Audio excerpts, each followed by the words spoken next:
Posso chamar a atenção do Ramos? Ô, ministro Ramos, por favor, vamos prestar atenção. Muito obrigado. O senhor gostou? Tá. Senhores, bom dia.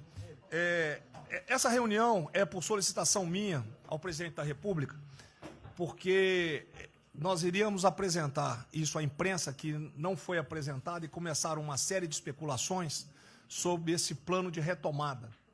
Então, eu solicitei ao presidente uma reunião com os ministros, porque o plano não vai ter efeito se todos os senhores não nos ajudarem, cada um na sua área, é claro, tá?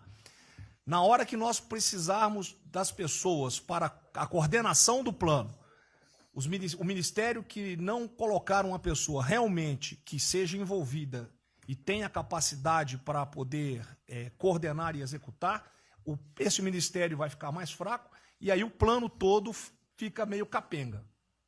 Tá? É uma apresentação de 10 minutos no máximo, mas é somente isso. Eu pediria também aos senhores que a finalidade não é reunião de ministros para nós discutirmos nada, é simplesmente para apresentarmos o plano. Como é que saiu essa ideia? Eu estava conversando com diversos ministros, entre eles Rogério Marinho, o Tarcísio, inclusive o nome do plano, eu roubei de um plano do Tarcísio, né, Tarcísio? Né? Pedi autorização a ele, roubei. É um plano Marshall brasileiro, né? E eu comecei a observar que tinha plano da Ministério de Desenvolvimento Regional, que a economia tem plano, que a saúde tem plano, e não estava havendo uma coordenação, uma sinergia. Então, esse foi o motivo dessa reunião aqui. Eu vou procurar ser bem breve e objetivo. Por favor, passa a primeira.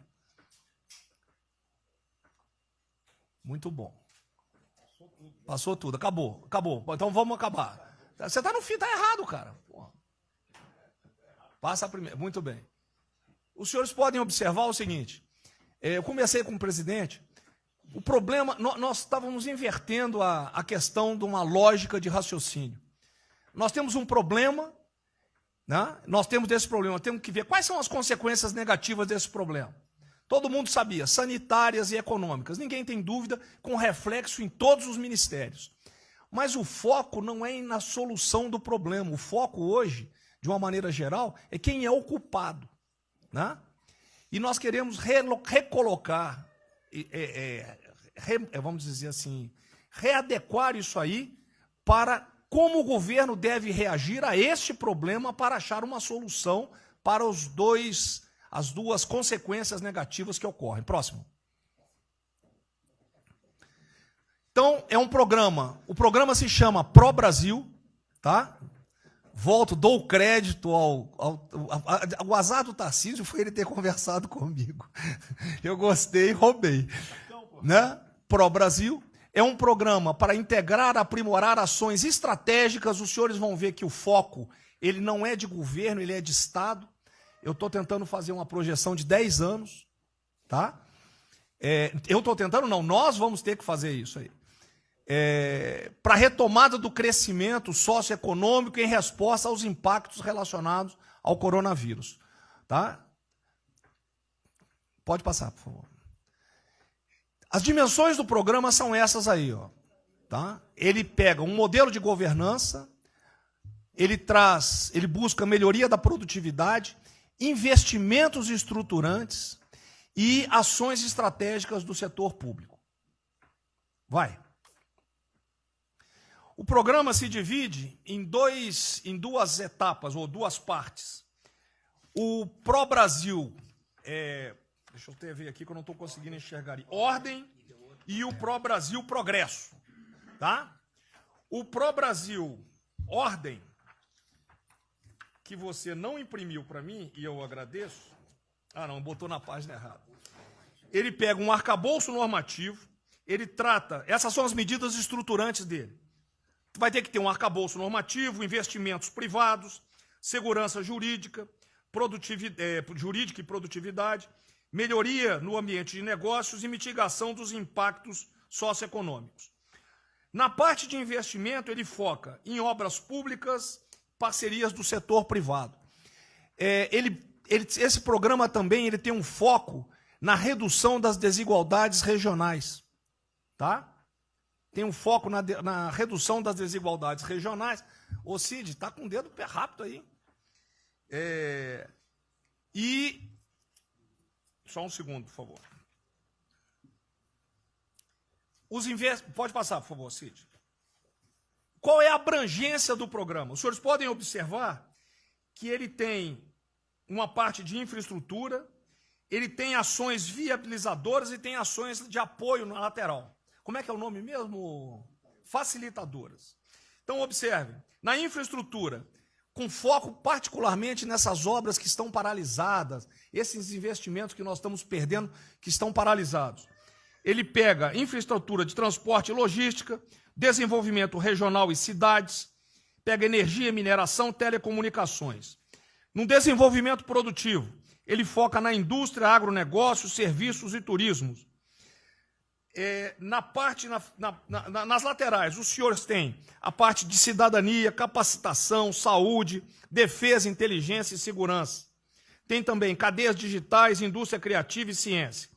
E nas viabilizadoras, que são transversais em toda a parte do programa, nós temos finanças e tributação, legislação e controle, meio ambiente e a parte institucional e internacional.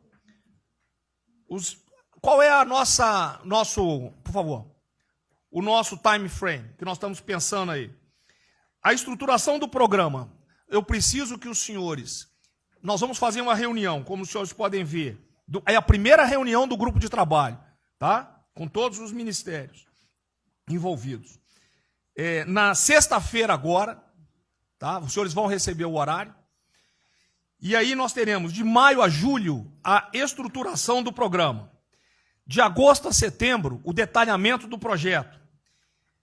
A partir de outubro, implantação em larga escala, tendo um foco prioritário naquelas ações que têm uma resposta mais imediata. Porque o brasileiro é o seguinte, na hora que nós lançarmos o programa, eles vão começar a cobrar resultado. Né? Então eu tenho que ter alguma resposta para o público. E a efetividade dos processos e monitoramento, na realidade, não está no final, ele está durante todo o processo. Tá? Passa mais um, Cid, por favor. Não, volta um. Aí. O horizonte do programa, se os senhores observarem, nós estamos pensando num horizonte, né, até 2020, na verdade até 2030. Tá? Mas uma primeira fase dele, ele é faseado até o final desse primeiro governo, mas com um planejamento que prossiga nisso aí. Esse é o foco do trabalho que os grupos vão ter que apresentar. Tá ok? Pode passar a última, por favor.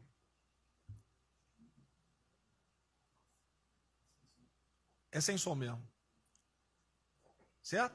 Só um layout para os senhores. Então, na sexta-feira, eu solicitaria que os senhores, quando enviassem os representantes, esses representantes já viessem com uma noção dos programas ou do que os senhores pretendem dentro dos ministérios de vocês. Uma primeira ideia, e nós vamos partir disso para elaborar isso aí. O trabalho não será feito aqui é somente uma coordenação. Cada ministério vai fazer e nós vamos coordenar. Presidente, era só isso. Vamos dar a palavra ao Paulo Guedes, que, com todo respeito aos demais, acho que é o ministro mais importante nessa missão aí. Eu queria fazer a primeira observação, é o seguinte, não chamem de plano Marshall, porque revela um despreparo enorme. Não, isso aqui foi só... Então, quando se falou em plano Marshall, Pro-Brasil é um nome espetacular, 10 mil. Plano Marshall é um desastre, porque revela despreparo nosso. Plano Marshall, por exemplo, os Estados Unidos podem fazer um plano Marshall para nos ajudar. A China deveria financiar um plano Marshall para ajudar todo mundo que foi atingido. Então, a primeira inadequação, a gente tem que tomar muito cuidado, é o seguinte, é o plano pró-Brasil. Não se fala plano Marshall porque é um desastre, vai revelar a falta de compreensão das coisas. A segunda coisa é o seguinte, é super bem-vinda essa iniciativa para nos integrarmos todos. Agora, não vamos nos iludir. A retomada do crescimento vem pelos investimentos privados, pelo turismo, pela abertura da economia, pelas reformas. Nós já estávamos crescendo. Voltar uma agenda de 30 anos atrás, que é investimentos públicos financiados pelo governo. Isso foi o que a Dilma fez 30 anos. Então está cheio de gente pensando nessa eleição agora e botando coisa na cabeça de todo mundo aqui dentro. São governadores querendo fazer a festa, são, às vezes, ministros querendo aparecer, tem de tudo. E todo mundo vem aqui, vamos crescer, agora temos que crescer, tem que ter a resposta imediata, porque o governo vai gastar. O governo quebrou. O governo quebrou em todos os níveis. Prefeitura, governador e governo federal. O que nós conseguimos fazer? Nós sinalizamos o contrário. Nós desalavancamos o banco público, reduzimos o endividamento, baixamos os juros e o Brasil ia começar a voar. Então, se a gente lançar agora um plano, todo o discurso é conhecido, acabar com as desigualdades regionais, Marinho, claro, está lá, são as digitais dele. É bonito isso, mas isso é o que o Lula, que a Dilma estão fazendo há 30 anos. Se a gente quiser acabar igual a Dilma, a gente segue esse caminho. Então, eu acho o discurso bom, mas nós temos que tomar cuidado e reequilibrar as coisas. Não pode ministro, para querer ter um papel preponderante esse ano, destruir a candidatura do presidente, que vai ser reeleito se nós seguirmos o plano das reformas estruturantes originais. Então, eu tenho que dar esse recado, nós vamos estar à disposição, nós vamos ajudar tudo, mas nós não podemos nos iludir. O caminho desenvolvimentista foi seguido. O Brasil quebrou por isso. O Brasil estagnou. A economia foi corrompida, a política foi corrompida, a economia estagnou através do excesso de gastos públicos. Então, achar agora que você pode se levantar pelo suspensório, como é que um governo quebrado vai investir, vai fazer grandes investimentos públicos? Tarcísio sabe disso, conversamos sempre. Tarcísio sabe o seguinte, quanto é que você consegue, Tarcísio, passar de 5 bi para quanto? Para 15, para 20, para 30? Multiplicou por 6. Quanto é que você consegue de investimento em concessões? 250. Tá certo? Então, ó, tem 100 bilhões vindo para saneamento, tinha 100 bilhões que viriam, as 17 maiores petroleiras do mundo viriam para a nossa cessão onerosa, 100 bilhões de cessão onerosa, 100 bilhões de mineração, 100 bilhões de saneamento, 230 bilhões de concessões, 500 bilhões. Cadê o dinheiro do governo para fazer isso? Não tem. Então, quem está sonhando é sonhador. A gente aceita. Politicamente, a gente aceita. Vamos fazer todo o discurso da desigualdade, vamos gastar mais, precisamos eleger o presidente, mas o presidente tem que pensar daqui a 3 anos. Não é daqui a 1 ano, não. Tem muita gente pensando na eleição desse ano. É só a observação que eu faria. Eu estou fora de eleições municipais. Só um minutinho. A ideia aqui, ninguém falou em investimento público por enquanto. Inclusive, nós falamos ali em investimento... falamos, inclusive, em investimentos privados.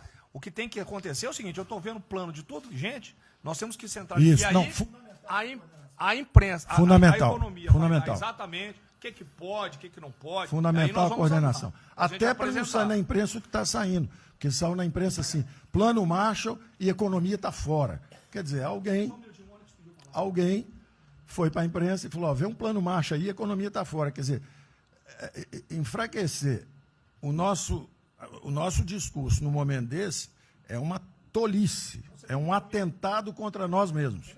Espera um pouquinho, dá licença um pouquinho. Questão da imprensa. Eu acho que eu resumi hoje na frente do Palácio em 20 segundos. Eu não vou falar com vocês, que vocês vão deturpar, vocês inventam e potencializam. Tem que ser o papel de cada um. Não pode um sair daqui no cantinho, foi mais ou menos isso. Não pode falar nada, tem que ignorar esses caras, 100%. Senão a gente não vai para frente. A gente está sendo pautado para esses pulhas, o tempo todo jogando um contra o outro. Até a Tereza Cristina contra mim, quem diz? Apaixonar pela Tereza Cristina, jogo ela contra mim, o tempo todo. Tá?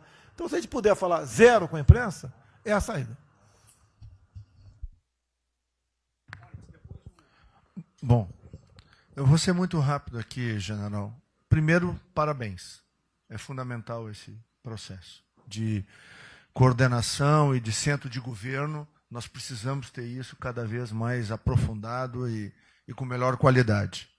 Segundo, eu quero, não precisa, mas eu quero me somar a essa visão do ministro Paulo Guedes, porque, vamos lá, nós recebemos o governo com 36 mil obras paradas.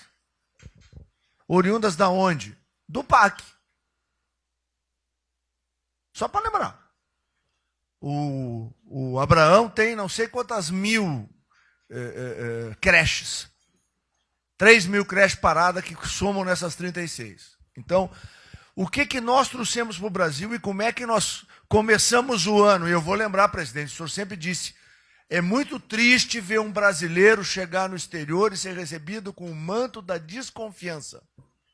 Pois nós passamos, Paulo Guedes, o ano todo, Tarcísio, Tereza, Bento, o nosso ministro Marcos Pontes e outros, andando pelo mundo e fazendo o quê? Vendendo o Brasil.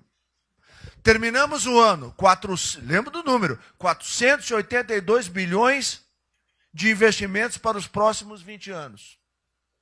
Uma boa parte, mineração, petróleo, por aí vai.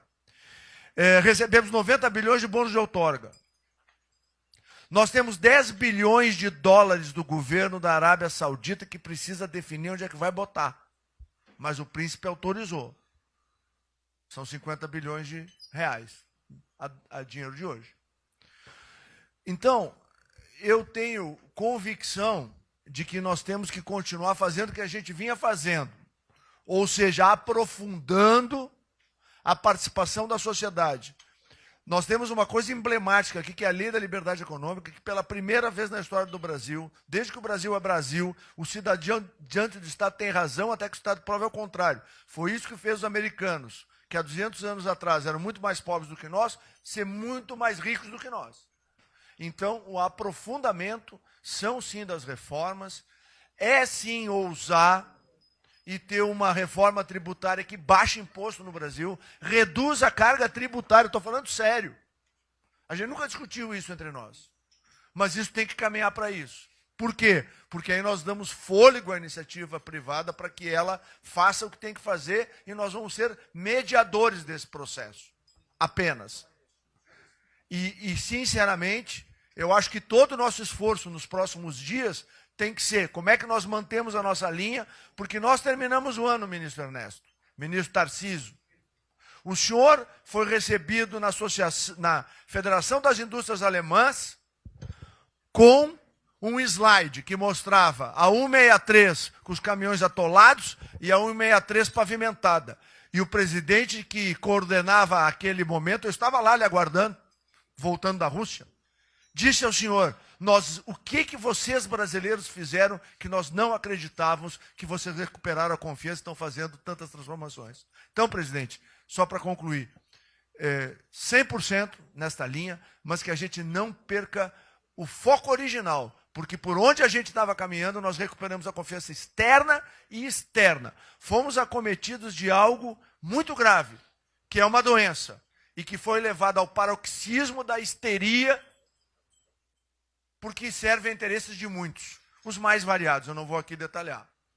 Mas, sinceramente, temos que rapidamente voltar ao que nós estamos fazendo, porque nós estamos no caminho certo, e a prova disso é que todo mundo voltou a olhar o Brasil com respeito. Bom, eu vou partir do princípio que todos que estão aqui são bem intencionados e querem o bem do Brasil. Tá? Então, não acredito em teoria da conspiração, nem que ninguém quer solapar os alicerces da República, nem abalar a administração do presidente Bolsonaro. Pelo contrário. E quero lembrar a todos que não existem verdades absolutas. Por favor, vamos refletir. O que está acontecendo hoje no mundo não tem parâmetro nos últimos 100 anos. O que está acontecendo hoje no mundo vai permitir, de acordo com a FMI, foi a previsão de uma semana atrás, de uma diminuição de quase 3% do PIB mundial, e no caso do Brasil de mais de 5%. Não tem paralelo. Em situações extraordinárias, remédios extraordinários de forma circunstancial. Isso não significa que nós tenhamos a necessidade de implantarmos uma política permanente. O ministro Braga Neto está, na sua apresentação, ele estabelece, inclusive, um limite temporal e deixa claro que é uma política de Estado. O que eu peço é que nós tenhamos aqui as mentes abertas e que os dogmas, quaisquer que sejam eles, presidente, sejam colocados de lado nesse momento.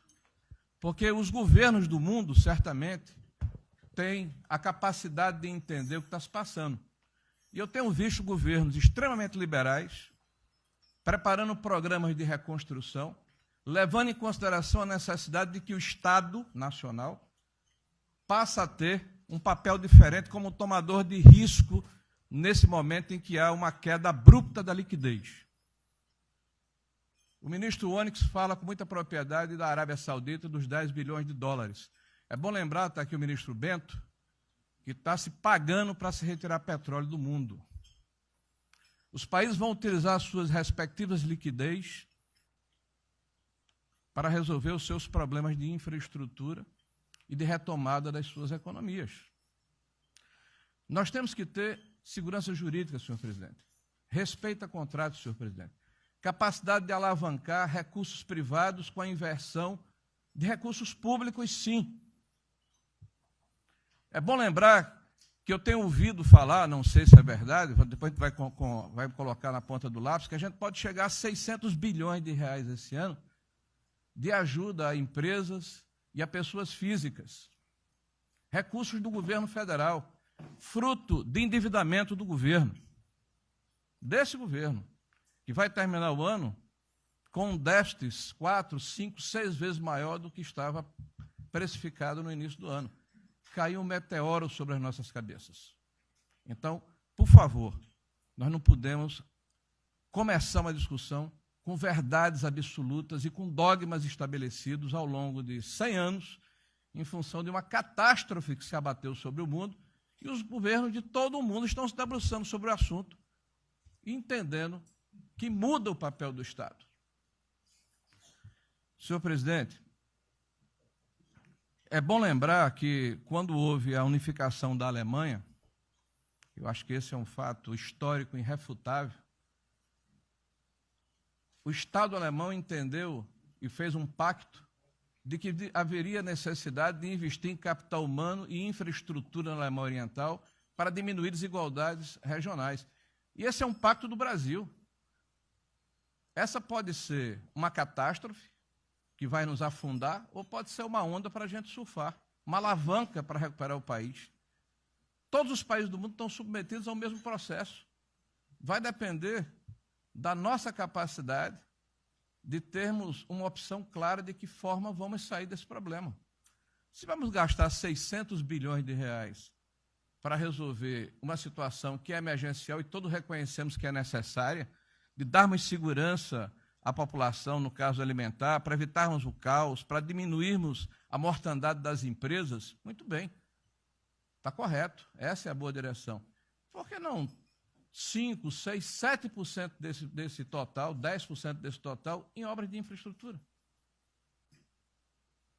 Por que não termos a capacidade de alavancarmos o emprego no momento em que a retomada, todos os economistas aqui reconhecem, vai ser muito lenta? Bom, eu só estou falando isso, presidente, para que nós possamos ter essa discussão sem dogmas, sem verdades absolutas, sem a preocupação de que as coisas continuam como eram antes. Não são como eram antes, aqui e no mundo inteiro. Era isso, senhor presidente.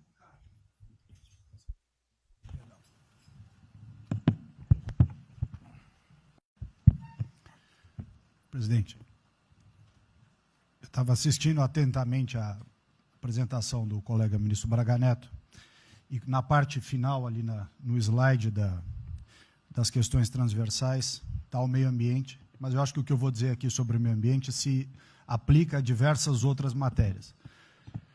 Nós temos a possibilidade, nesse momento que a atenção da imprensa está voltada quase que exclusivamente para o Covid e daqui a pouco para a Amazônia, o general Mourão tem feito aí os trabalhos preparatórios para que a gente possa entrar nesse assunto da Amazônia um pouco mais calçado, mas não é isso que eu quero falar. A oportunidade que nós temos, que a imprensa não está nos dando um pouco de alívio nos outros temas, é passar as reformas infralegais de desregulamentação, simplificação, todas as reformas que o mundo inteiro, nessas viagens que se referiu o Onyx, certamente cobrou dele, cobrou do Paulo, cobrou da Tereza, cobrou do Tarcísio, cobrou de todo mundo, da segurança jurídica, da previsibilidade, da simplificação. Essa grande parte dessa matéria, ela se dá em portarias e normas dos ministérios que aqui estão, inclusive o de meio ambiente. e que são muito difíceis, e nesse aspecto acho que o meio ambiente é o mais difícil de passar qualquer mudança infralegal em termos de instrução normativa e portaria, porque tudo que a gente faz é pau no judiciário, no dia seguinte. Então, para isso precisa ter um esforço nosso aqui, enquanto estamos nesse momento de tranquilidade no aspecto de cobertura de imprensa, porque só fala de Covid, e ir passando a boiada, e mudando todo o regramento, e simplificando normas, de IFAM, de Ministério da Agricultura, de Ministério do Meio Ambiente, de Ministério disso, de Ministério daquilo. Agora é a hora de unir esforços para dar de baseada a simplificação de regulatório que nós precisamos, em todos os aspectos. E deixar a AGU, o André não está aí, né? E deixar a AGU de stand-by para cada pau que tiver, porque vai ter. Essa semana mesmo nós assinamos uma medida a pedido do Ministério da Agricultura, que foi a simplificação da lei da Mata Atlântica para usar o Código Florestal. Hoje já está nos jornais dizendo que vão entrar com ações judiciais e ação civil pública no Brasil inteiro contra a medida. Então, para isso, nós temos que estar com a artilharia da AGU preparada para cada linha que a gente avança ter uma coisa. Mas tem uma lista enorme em todos os ministérios que têm papel regulatório aqui para simplificar. Não precisamos de Congresso. Porque coisa que precisa de Congresso também, nesse fuzuê que está aí, não vamos conseguir aprovar. Agora tem um monte de coisa que é só parecer, caneta. Parecer, caneta. Sem parecer também não tem caneta, porque dar canetada sem parecer é cana. Então, isso aí vale muito a pena. A gente tem um espaço enorme para fazer. Enfim, acho que essa é uma questão importante que estava aí nos slides, Braga Neto, que... Isso, exatamente. Só o senhor entender o seguinte, isso aqui é coordenação dos planos que eu sei que todos estão fazendo. Tá? O que vai ser possível executar ou não, vamos entrar naquelas...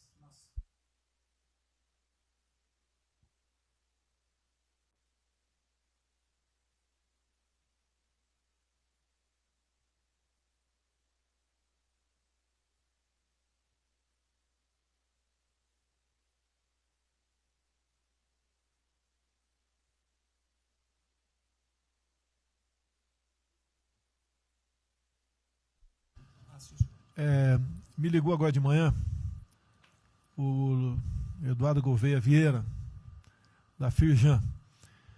Ele quer fazer uma videoconferência onde mais de 300 empresários do Rio, que é um pouquinho abaixo do potencial de São Paulo, para hipotecar a solidariedade. A ideia que nós temos de reabrir o comércio. A desgraça que vem pela frente, eu acho que o Paulo Guedes está sendo até legal, hein, Paulo Guedes? Eu não sou economista, não. Vai ser uma porrada muito maior que você possa imaginar.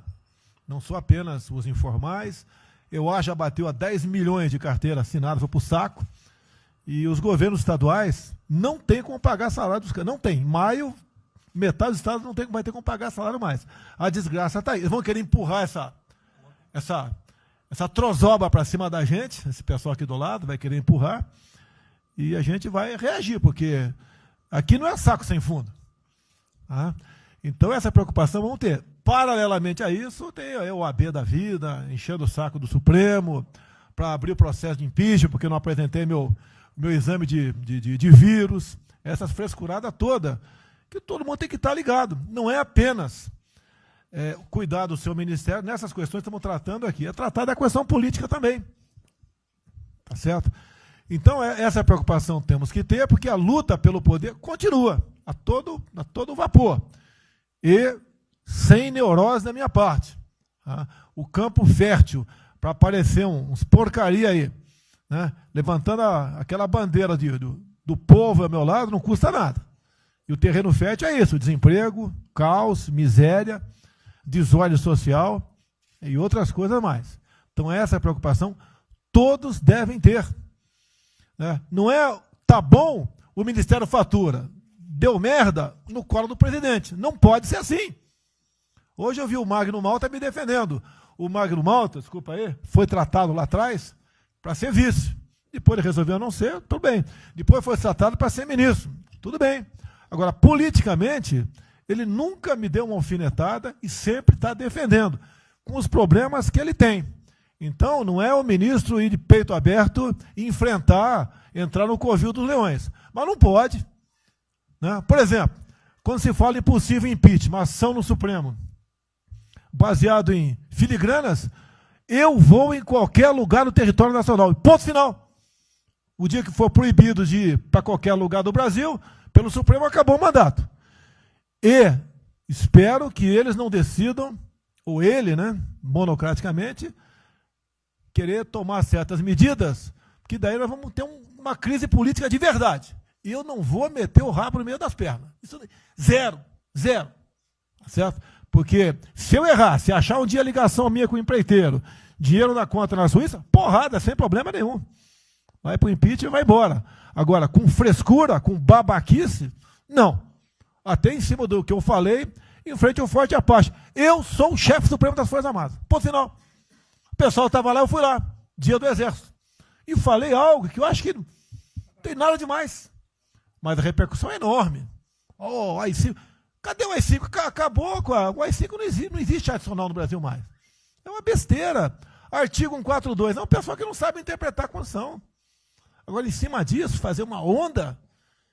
Vamos ouvir deputados, empresários, sei lá o que for. Agora, quando a Câmara faz lá dentro uma homenagem a Che Guevara, a Mao Tse Tung e tudo mais, não tem problema nenhum. Quando o Partido Comunista do Brasil faz suas convenções e idolato lá, Fidel Castro, então não tem problema nenhum. Quando um coitado levanta uma placa de AI-5, que eu estou me lixando para aquilo, porque não existe AI-5. Não existe. Artigo 142. Nós queremos cumprir o artigo 142, todo mundo quer cumprir o artigo 142.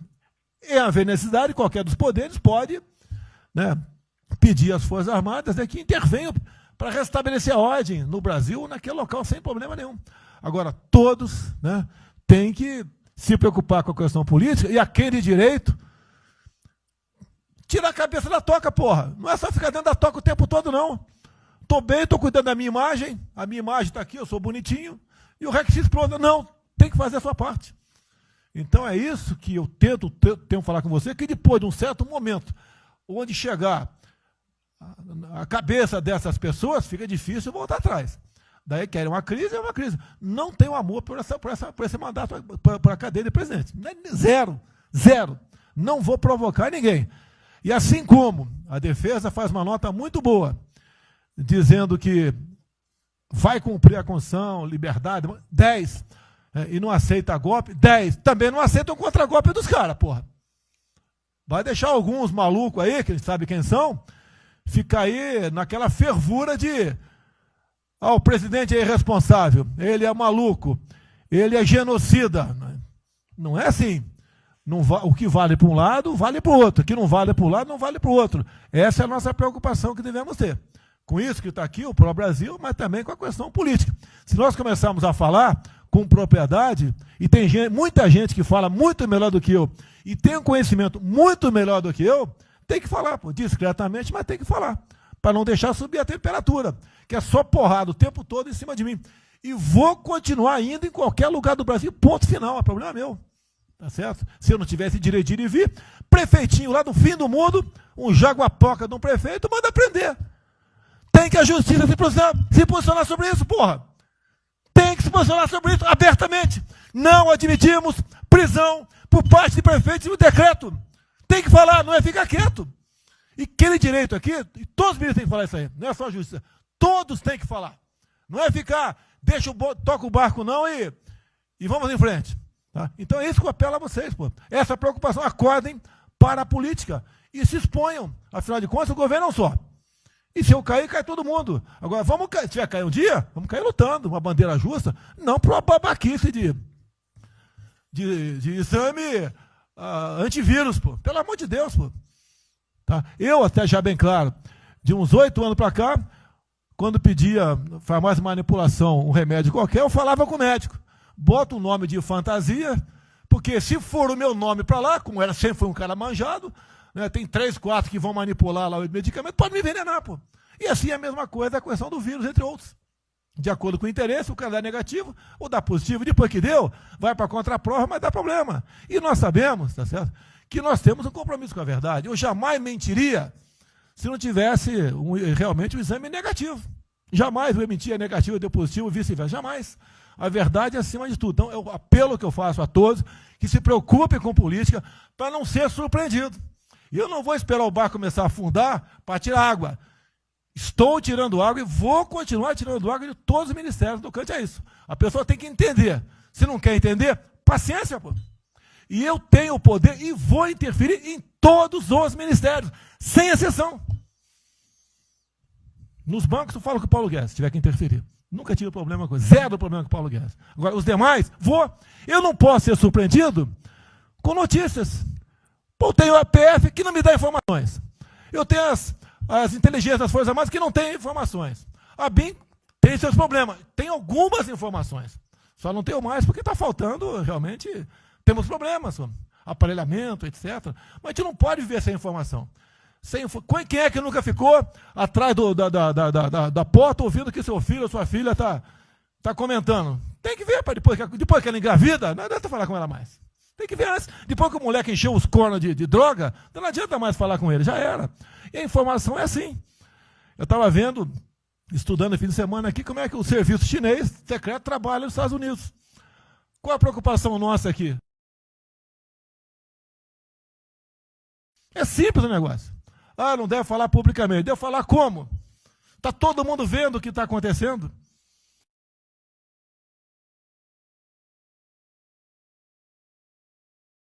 Tudo bem. Tá. Você tira do porra, tu não tira. É uma realidade. Não adianta esconder mais, tapar o sol com a peneira. Em alguns ministérios, tem gente deles plantada aqui dentro. Então não quer brigar.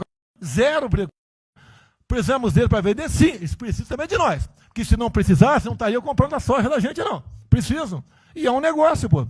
E devemos aliar com quem tem alguma afinidade conosco, para a gente poder fazer valer a nossa vontade naquele momento. Não adianta se esconder aqui, depois tem um problema, daí liga para o tio, e fala, pô, cara, você me ignorou até hoje? Você só não me chamou de imperialista, igual a esquerdalha e o FHC falava no passado. No resto, agora não dá mais. Então, essa é a preocupação que temos que ter. A questão estratégica, que não estamos tendo. E me desculpe, o serviço de informações nosso, todos, são uma vergonha, que eu não sou informado. E não dá para trabalhar assim, fica difícil. Por isso, vou interferir. E ponto final, pô. Não é ameaça, não é uma extrapolação da minha parte, é uma verdade. Como eu falei, né? Dei os ministérios para os senhores, o poder de veto.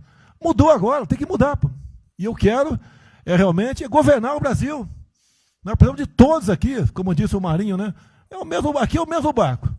Se alguém cavar no porão aqui, vai todo mundo para o saco aqui, vai todo mundo morrer afogado. Então é isso que a gente precisa, é pensar além do que tem que fazer internamente aqui. Quando explodiu em Metro, eu conversei com o Paulo Guedes. Desculpa a linguagem, é uma putaria o Inmetro. Trocar tacógrafo, tocar taxímetro, botar chip na bomba de combustível, putaria, igualzinho a tomar 3 pinos. Está muito bem agora, a imprensa enfiou porrada. Botou um coronel. O coronel formado pelo IME. Não ia botar um coronel sem uma formação. Tá? E assim nós devemos agir, como estava discutindo agora. IFAM, está lá vinculado à cultura. Eu fiz a cagada em escolher, não escolher uma pessoa que tivesse também outro perfil. Uma excelente pessoa que está lá, tá? Mas tinha que ter outro perfil também. O IFAM para qualquer obra no Brasil. Compara do Luciano Hang. Encontra lá um cocô petrificado de índio, para a obra, pô. Para a obra. O que tem que fazer? Alguém no IFAM que resolva o assunto. E assim nós temos que proceder. E assim, cada hora, como eu falei da Tereza Cristina, que mudou uma instrução normativa, revogou uma instrução normativa, ajudou 400 mil pessoas no Vale do Ribeira, parabéns a ela. Assim são outras decisões. A questão de armamento, tá? As questões de... por quê? Espera aí. Senhor ministro da Justiça, por favor. Foi decidido há pouco tempo que não podia botar algema em quase ninguém. Por que estão botando algema em cidadão que está trabalhando, ou mulher que está em praça pública, e a justiça não fala nada? Tem que falar, pô. Vai ficar quieto, até quando? Ou eu tenho que continuar me expondo? Tem que falar, botar para fora, esculachar. Não pode botar algema. Decisão do próprio Supremo. E vão ficar quietos até quando? Ficar humilhando o nosso povo. Porque isso está crescendo. pessoal fica apontando para mim, votei em você para você fazer alguma coisa. Votei em você para você tomar decisões, para você brigar. E é verdade. Eu estou me lixando com a reeleição. Eu quero mais que alguém seja eleito, se eu vier candidato, tá? Eu quero ter paz no Brasil, mais nada. Porque se for à esquerda, eu e uma porrada de vocês aqui tem que sair do Brasil, que vão ser presos. E eu tenho certeza que vão me condenar por homofobia. 8 anos por homofobia. Daí inventam o racismo, como inventaram agora para o Von Traub. Desculpa o desabafo. Puta que eu pariu. O Von Traub pode ter falado a maior merda do mundo, mas racista? Vamos ter que reagir, pessoal. É outra briga. Tem que ser um governo com altivez. Se expor, mostrar que nós temos o povo do nosso lado. Que nós somos submissos ao povo. Nós queremos realmente, é como disse, se não me engano, Margaret Thatcher, né?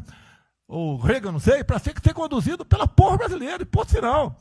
Onde o povo está, vamos estar junto. Eu não convidei ninguém para ir para frente do Forte Apache. Ninguém, zero. Estava na casa do meu filho, fiquei sabendo, vou para lá.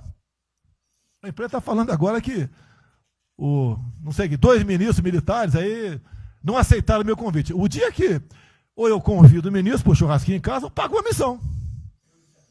Tá? Não sei, eu pago uma missão. A missão for absurda, o ministro falou, tchau, tô fora. Tá certo? Ou vai e fica puto, mas vai, pô. E jamais eu vou pagar uma missão escrota para quem quer que seja. Nem no quartel fazer isso com recruta, nem no quartel. Tá certo? Quem dirá o nosso convívio aqui, que é muito bom, partir para essa linha. Não estamos em desespero, nós estamos bem. Não somos acusados de desvio, de corrupção, nada, está zero. Temos problema pela frente, vamos tentar solucionar. Eu tenho conversado com vários ministros.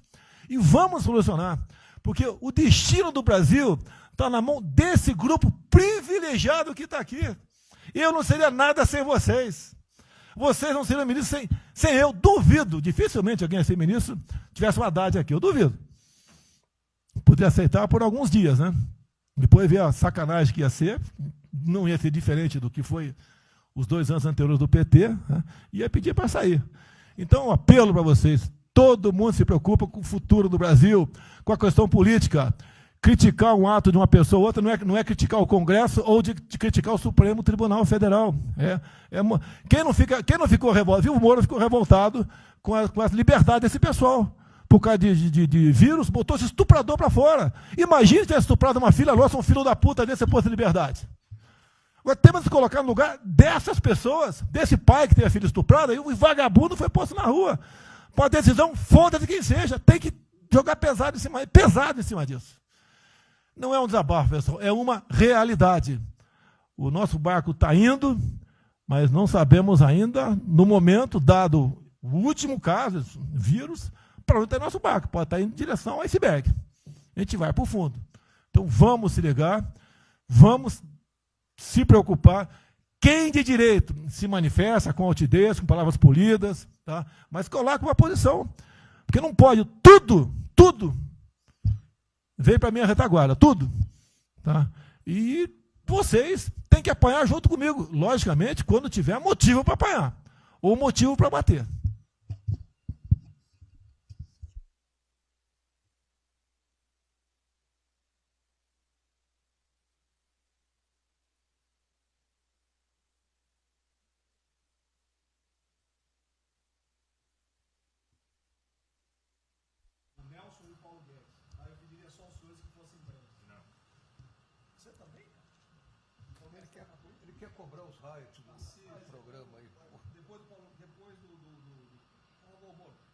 Não, bem, a primeira questão do plano ali que foi apresentado, fica aqui o registro do meu elogio, certo que ele tem que ser preenchido aí nos detalhes, existem as questões econômicas a ser resolvidas lá pelo Ministério da Economia, a ser trabalhado também com as outras áreas econômicas.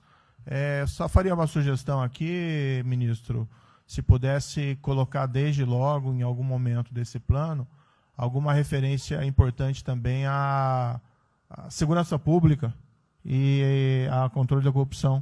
Foram 2 temas centrais, né, nas últimas eleições, e são 2 temas que, embora, é claro que o plano vai ficar sujeito aí ao detalhamento necessário, mas acho que é importante ter uma referência inicial para não parecer que nós estamos descurando desses aspectos específicos.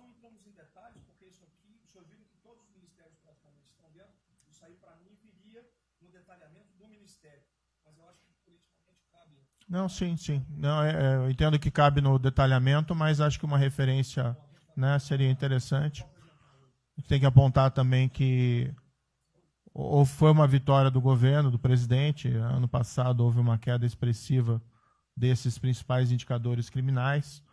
Isso, embora seja mais vinculado com a questão da vida e segurança das pessoas, também é um fator importante para o investimento econômico, para atrair, melhorar o ambiente econômico. E o controle da corrupção também é pressuposto, né? Então, faria exclusivamente essa sugestão específica.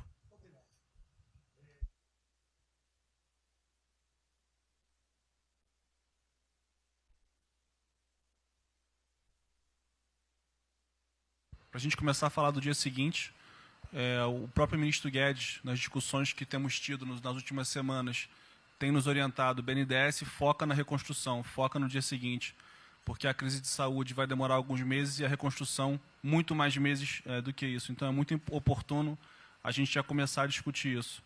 Segundo, aqui eu subscrevo as palavras do ministro Salles. O que a gente tem observado nos projetos e concessões e etc., uma parte crítica é essa legislação ou funcionamento da máquina pública. É um momento muito oportuno para a gente aproveitar isso, e isso faz uma baita diferença no preço de um projeto, na velocidade, faz muita diferença. Então, subscrevo aqui as palavras do ministro Salles. E, por último, ministro, quando eu assumi o banco em julho, o banco estava montado como uma fábrica de empréstimo, e o banco, durante 15 anos, foi uma fábrica de empréstimo. De julho até hoje, a gente fez uma reestruturação completa no banco, montando o que eu acredito hoje ser já o maior banco de investimento do Brasil em pessoas, e um banco de investimento de serviços focado em planejamentos econômicos setoriais e estruturação de projetos. Tá? O banco já está atuando dessa forma. Temos um vasto conhecimento setorial, um vasto conhecimento de planejamento, já está rodando a contento. E esse BNDES de hoje se parece muito mais com o BNDES de 20 anos atrás, que era o BNDES que planejava e estruturava esses projetos para o Brasil. Então, eu queria colocar aqui à sua disposição, que nos use, estamos a serviço. Então, o que o senhor achar adequado e razoável, tanto no fornecimento de informações, mas como também nesse planejamento, na coordenação, temos já um modus operandi, uma estrutura que é plug and play. Se o senhor quiser usar, já está pronta para rodar para esse tipo de mapeamento e estruturação de projeto. Então, por favor, sinta-se bem à vontade de nos usar integralmente aqui na coordenação desse projeto, caso o senhor entenda adequado. Tá?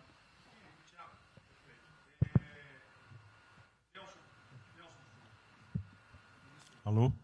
Bom, estou chegando aqui, então é importante que eu coloque para vocês como é que a gente vai trabalhar. Né?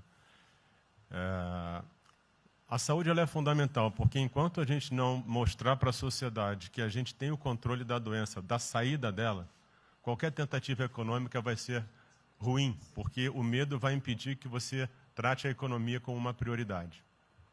Então, controlar a doença hoje é fundamental. E controlar a doença não significa que a gente vai curar a doença em uma semana, mas que a gente não é um barco à deriva e que a gente tem uma estratégia para trabalhar essa doença. Né? Então, são 3 coisas que a gente vai trabalhar. Primeiro, a informação, para entender o que é a doença, qual é a evolução dela, como é que está a infraestrutura para cuidar da doença. Porque um dos grandes problemas que a gente tem hoje, se a gente olhar o Brasil hoje, ele é um dos melhores países em número em relação à mortalidade. O que assusta é você ver que o hospital não consegue atender, a gente no frigorífico, a gente que está abrindo cova em algum lugar para enterrar, e isso traz medo.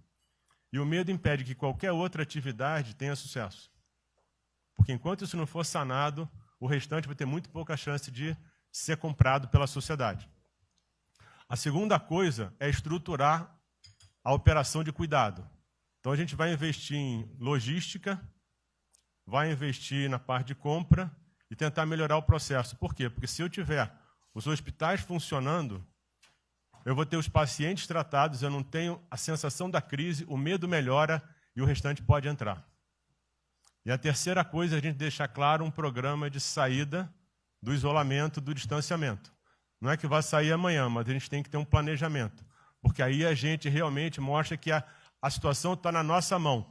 Pode ser que demore um pouco, mas a gente está controlando esse processo, porque a gente não está sendo um barco à deriva. Então, basicamente, eu queria falar para vocês, essa é a forma como a gente vai tratar, E a gente vai estar interagindo com todos os ministérios que forem necessários para que isso aconteça da forma mais rápida possível. Basicamente é isso, e prazer estar aqui com vocês. Ontem eu liguei para o diretor-geral da Polícia Rodoviária Federal. Chegou ao meu conhecimento uma nota que era dele sobre o passamento de um patrulheiro. E ele enfatizou que era Covid-19. Eu liguei para ele. Por favor. O que mais? Ele era obeso, era isso, era... Bem, tinha... Como é que é? Comorbidades. Mas ali na nota dele só saiu Covid-19. Então vamos alertar a quem de direito ao respectivo ministério, pode botar Covid-19, mas bota também, tinha fibrose, um montão de coisa, não entendo esse negócio não, tem um montão de coisa lá, para exatamente não levar o medo à população. Porque a gente olha, morreu um sargento do Exército, por exemplo, a princípio é um cara que está bem de saúde, né? Um policial federal, né? Seja lá o que for. E isso daí não pode acontecer. Então a gente pede esse cuidado com os colegas, tá? A quem de direito ao respectivo ministério, que tem alguém encarregado disso, né? Para tomar esse devido cuidado, para não levar mais medo ainda para a população. Você perguntou em relação... Ele me perguntou quanto tempo levaria para mostrar um plano, alguma coisa. Eu acredito que...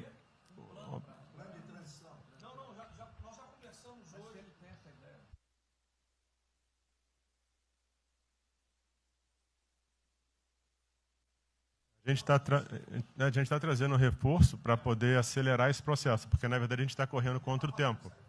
Enquanto a gente não conseguir controlar a percepção que a gente hoje tem condição de cuidar das pessoas, vai ser difícil, né? E o problema da doença é que você pega um sistema que, se você fala em eficiência, os hospitais têm que ser eficientes. Então, quando você fala em eficiência, você vai quase no limite do cuidado. Você não tem sobra, você não tem gordura. Quando você pega uma doença que chega, que é muita gente ao mesmo tempo, você não consegue ter agilidade para preparar o sistema para cuidar dela. E a gente tem um problema adicional que a gente tem que tomar cuidado, que é o seguinte: como você tem os hospitais com pouca... Você tem muita gente falando de Covid, mas os hospitais estão diminuindo muito o atendimento, o que significa que eles vão ter problema financeiro. Se isso prorroga, esses hospitais vão ter cada vez mais dificuldade, você vai poder ter um hospital mais sucateado, um hospital fechado. O que está acontecendo hoje? Vamos botar em números hoje, que a gente tem 4 milhões de pessoas hoje com a Covid. O Brasil hoje tem 212 milhões de pessoas. Tem 208 milhões que não estão tendo a atenção necessária. Então, você tem câncer, cardiovascular, isso tudo está represado, é demanda reprimida. Quando você controlar a Covid, o não Covid vai chegar com tudo. E você pode pegar uma estrutura sucateada. Aí você só vai transferir o problema de medo, que vai ser o medo da Covid para o medo da não Covid. Então, a gente tem que estar preparado para isso tudo. Então, não é só trabalhar o curtíssimo prazo, a gente tem que preparar para essa segunda fase que vai chegar também. Isso tudo a gente está fazendo, só para vocês saberem que a gente está pensando nisso tudo, só para vocês saberem que está tudo trabalhado.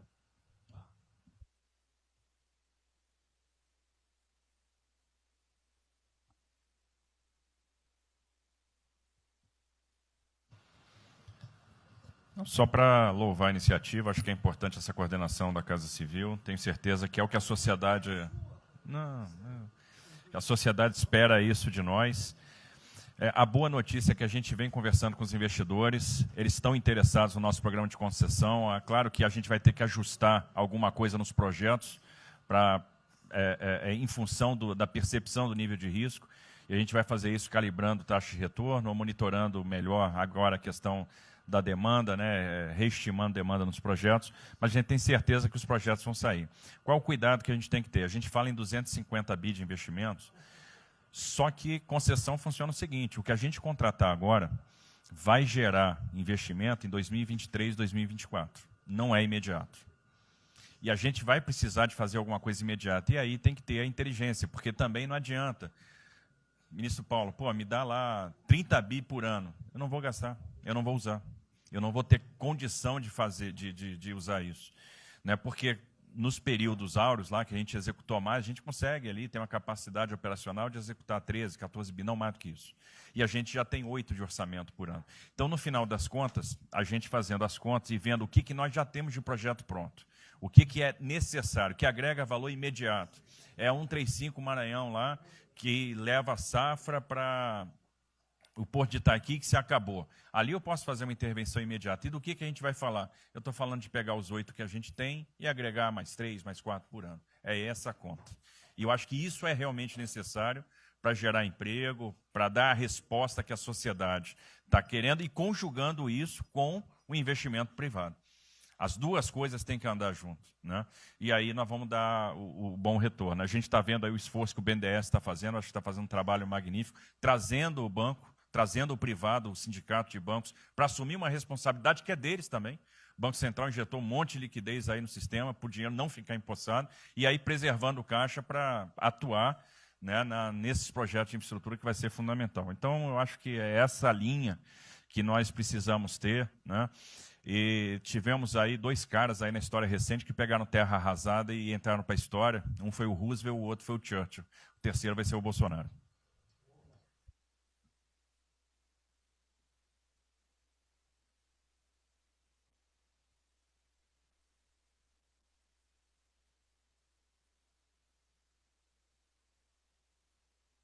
São só 5 pontos muito rápidos.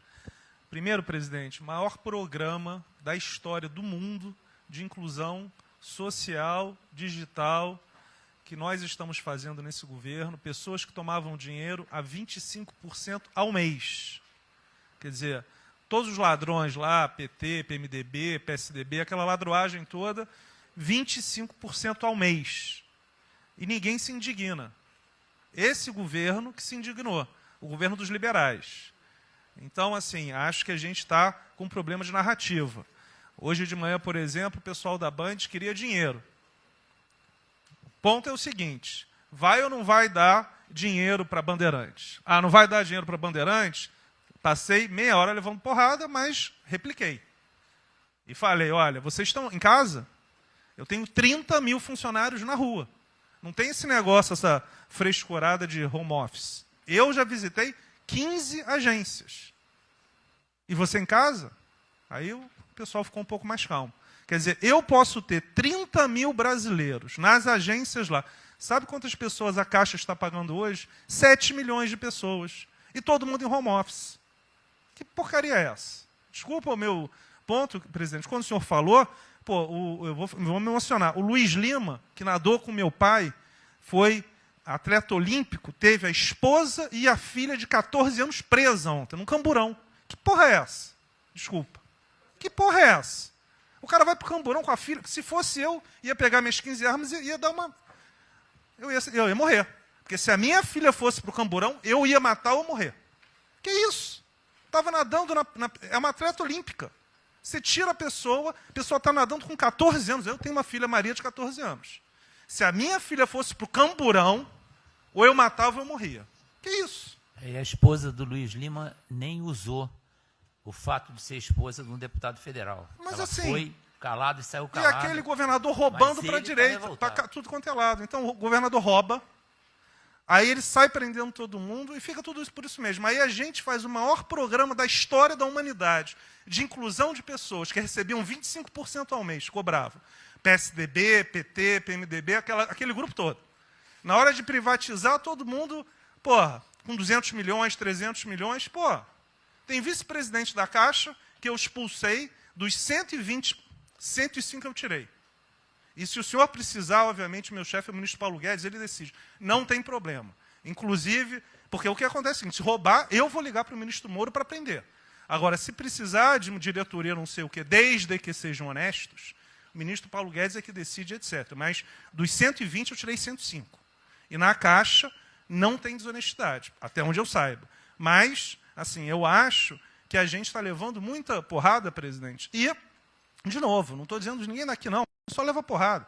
Agora, tem um limite. Desculpa, todo lugar que eu vou, as pessoas normalmente são educadas. Mas a paciência chega num limite, obviamente não dessa maneira, eu acho que tem um ponto. Nós estamos emprestando 154 bilhões de reais, mas só um ponto que eu acho importante, Tarcísio é super meu amigo e ele é muito esperto. Qual que é o grande ponto que a gente tem que evitar?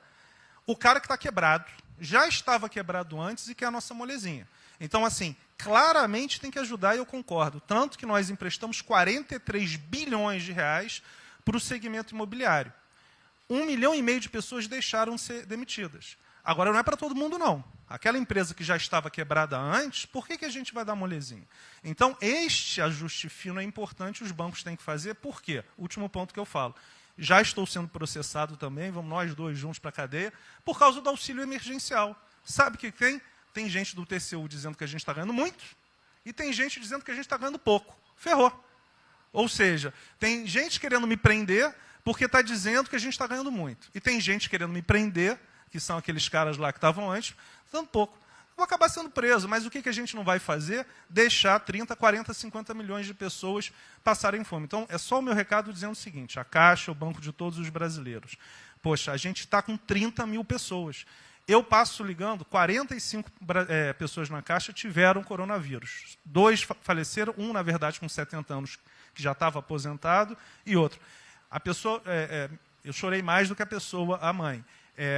Uma pessoa em 30 mil que estão o dia inteiro. E eu já falei para minha esposa, se tiver qualquer coisa, eu vou tomar 1 litro de hidrocloroquina, aquelas coisas todas. Então, assim, eu acho que a gente está, só o último ponto, numa questão de histeria coletiva. Quer dizer, eu posso ter 30 mil funcionários da Caixa pagando 7 milhões hoje, 2 milhões na segunda. Ontem a gente abriu 800 agências, vamos abrir no sábado, no domingo, 2 horas antes. Então, o que a imprensa quer?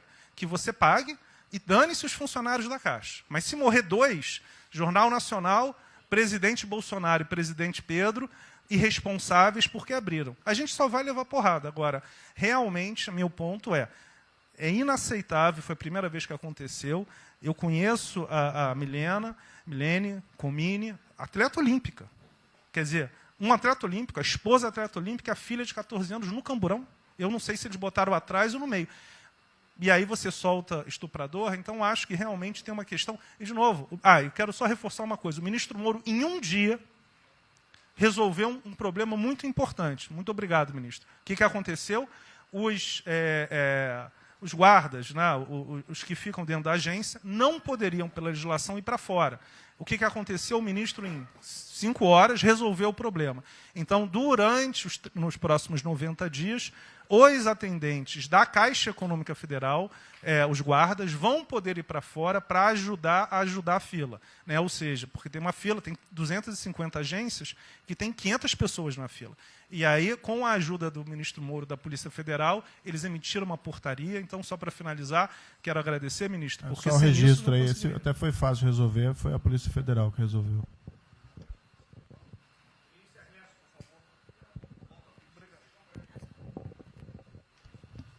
Muito obrigado, ministro. Rapidamente, sobre o plano. A dimensão internacional do plano, evidentemente, é fundamental, já está ali contemplada. Eu queria mencionar o seguinte, eu acho que é fundamental que essa dimensão internacional não seja simplesmente uma adaptação nossa ao cenário internacional, mas que ela leve em conta a capacidade que o Brasil hoje tem de influir no desenho de um novo cenário internacional. Eu estou cada vez mais convencido de que o Brasil tem hoje as condições, tem a oportunidade de se sentar na mesa de 4, 5, 6 países que vão definir a nova ordem mundial. Outro dia, na conversa do presidente com o primeiro-ministro da Índia, o indiano disse que vai ser tão diferente o pós-coronavírus do pré quanto o pós-Segunda Guerra do pré.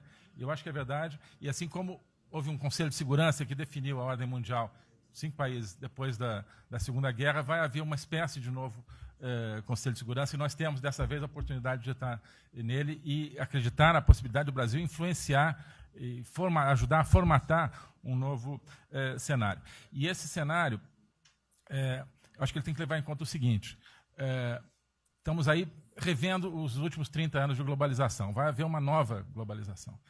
O que aconteceu nesses 30 anos? Foi uma globalização cega para o tema dos valores, para o tema da democracia e da liberdade. Foi uma globalização que, a gente está vendo agora, criou um modelo onde no centro da economia internacional está um país que não é democrático, que não respeita direitos humanos, etc. Né? Essa nova globalização, acho que não pode ser cega. Né? Tem que ser uma globalização, tem que ser uma estrutura que leve em conta, claro, a dimensão econômica, mas também essa dimensão da liberdade, dos valores.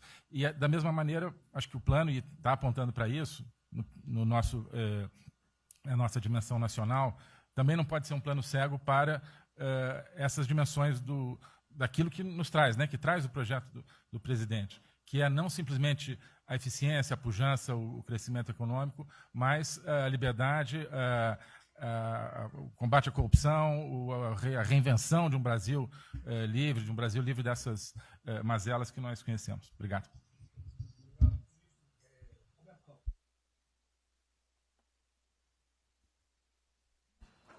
Não, é bem rápido. Vou voltar aqui numa história breve, que é lembrar que no fim do governo Dilma a taxa de juros era 14,5%, a curta, mas a taxa longa era 20%. E aí, quando a gente olha o que aconteceu e o que proporcionou a taxa de juros cair, é interessante, porque teve um dia, 18 de agosto, que saiu uma manchete no jornal que todos os elementos apontavam que ia ter o teto de gastos. Naquele dia, a curva de juros longa começou a cair e foi quando depois o presidente do Banco Central anterior começou a cair os juros. Ele caiu os juros até o nível de 6,5%, estabilizou, teve a incerteza das eleições, com a incerteza do PT poder voltar, a taxa piorou. Depois, curiosamente, quando o mercado entendeu que ia ter a Previdência, foi quando abriu espaço para cortar os juros novamente. Então, a razão dos juros ter ido de 14,5%, ou 15% ou 20% para o que está hoje foi o fato da sociedade, do mercado ter entendido que o governo ia ter disciplina em relação às contas públicas. Isso a gente não pode esquecer. Tá? Se me permite, Roberto, então você está dizendo aí que não só a Selic, bem como a taxa longa, nós devemos basicamente a PEC do teto, é isso? Isso. Estou dizendo exatamente isso. E depois também a Previdência. Então, dito isso, eu acho que é importante a gente passar essa mensagem. Um outro tema só, em relação ao plano, 3 pontos só que eu acho importante. A gente tem feito reuniões entre os banqueiros centrais de vários países do mundo quase todas as semanas. E eu acho que tem 3 pontos que são importantes. Primeiro, existe um consenso hoje que o mundo privado está com muito medo de tomar risco. Então, que não vai ter como ter uma saída rápida sem que o governo não entre de alguma forma tomando risco. Porque o mundo privado está com medo de tomar risco pelo fator medo, que é o fator que o doutor mencionou, que eu acho que é muito importante. Se amanhã você permitir todo mundo ir no estádio de futebol ver um jogo, será que todo mundo vai sair de casa e vai? Qual é o fator medo? E o fator medo é interessante, porque quanto mais informação você tem, mais medo você tem, porque a mídia joga medo. Então você tem hoje uma classe mais alta que tem mais medo que a classe mais baixa, exatamente porque eles têm mais acesso à informação e a informação é enviesada. Então, primeiro ponto é esse tema de tomar risco. O segundo ponto rápido é um tema que eu acho que está muito crescendo também, está crescendo bastante, que é a análise, que a gente chama de análise intertemporal. Quando você faz uma ajuda, quando o governo faz um gasto, geralmente acontece 2 coisas. Ou você bota fundo perdido, ou seja, esse gasto não vale nada, e aí vai ter um reflexo na economia, na taxa de juros, ou as pessoas exageram e falam, não, esse gasto vai ser multiplicador.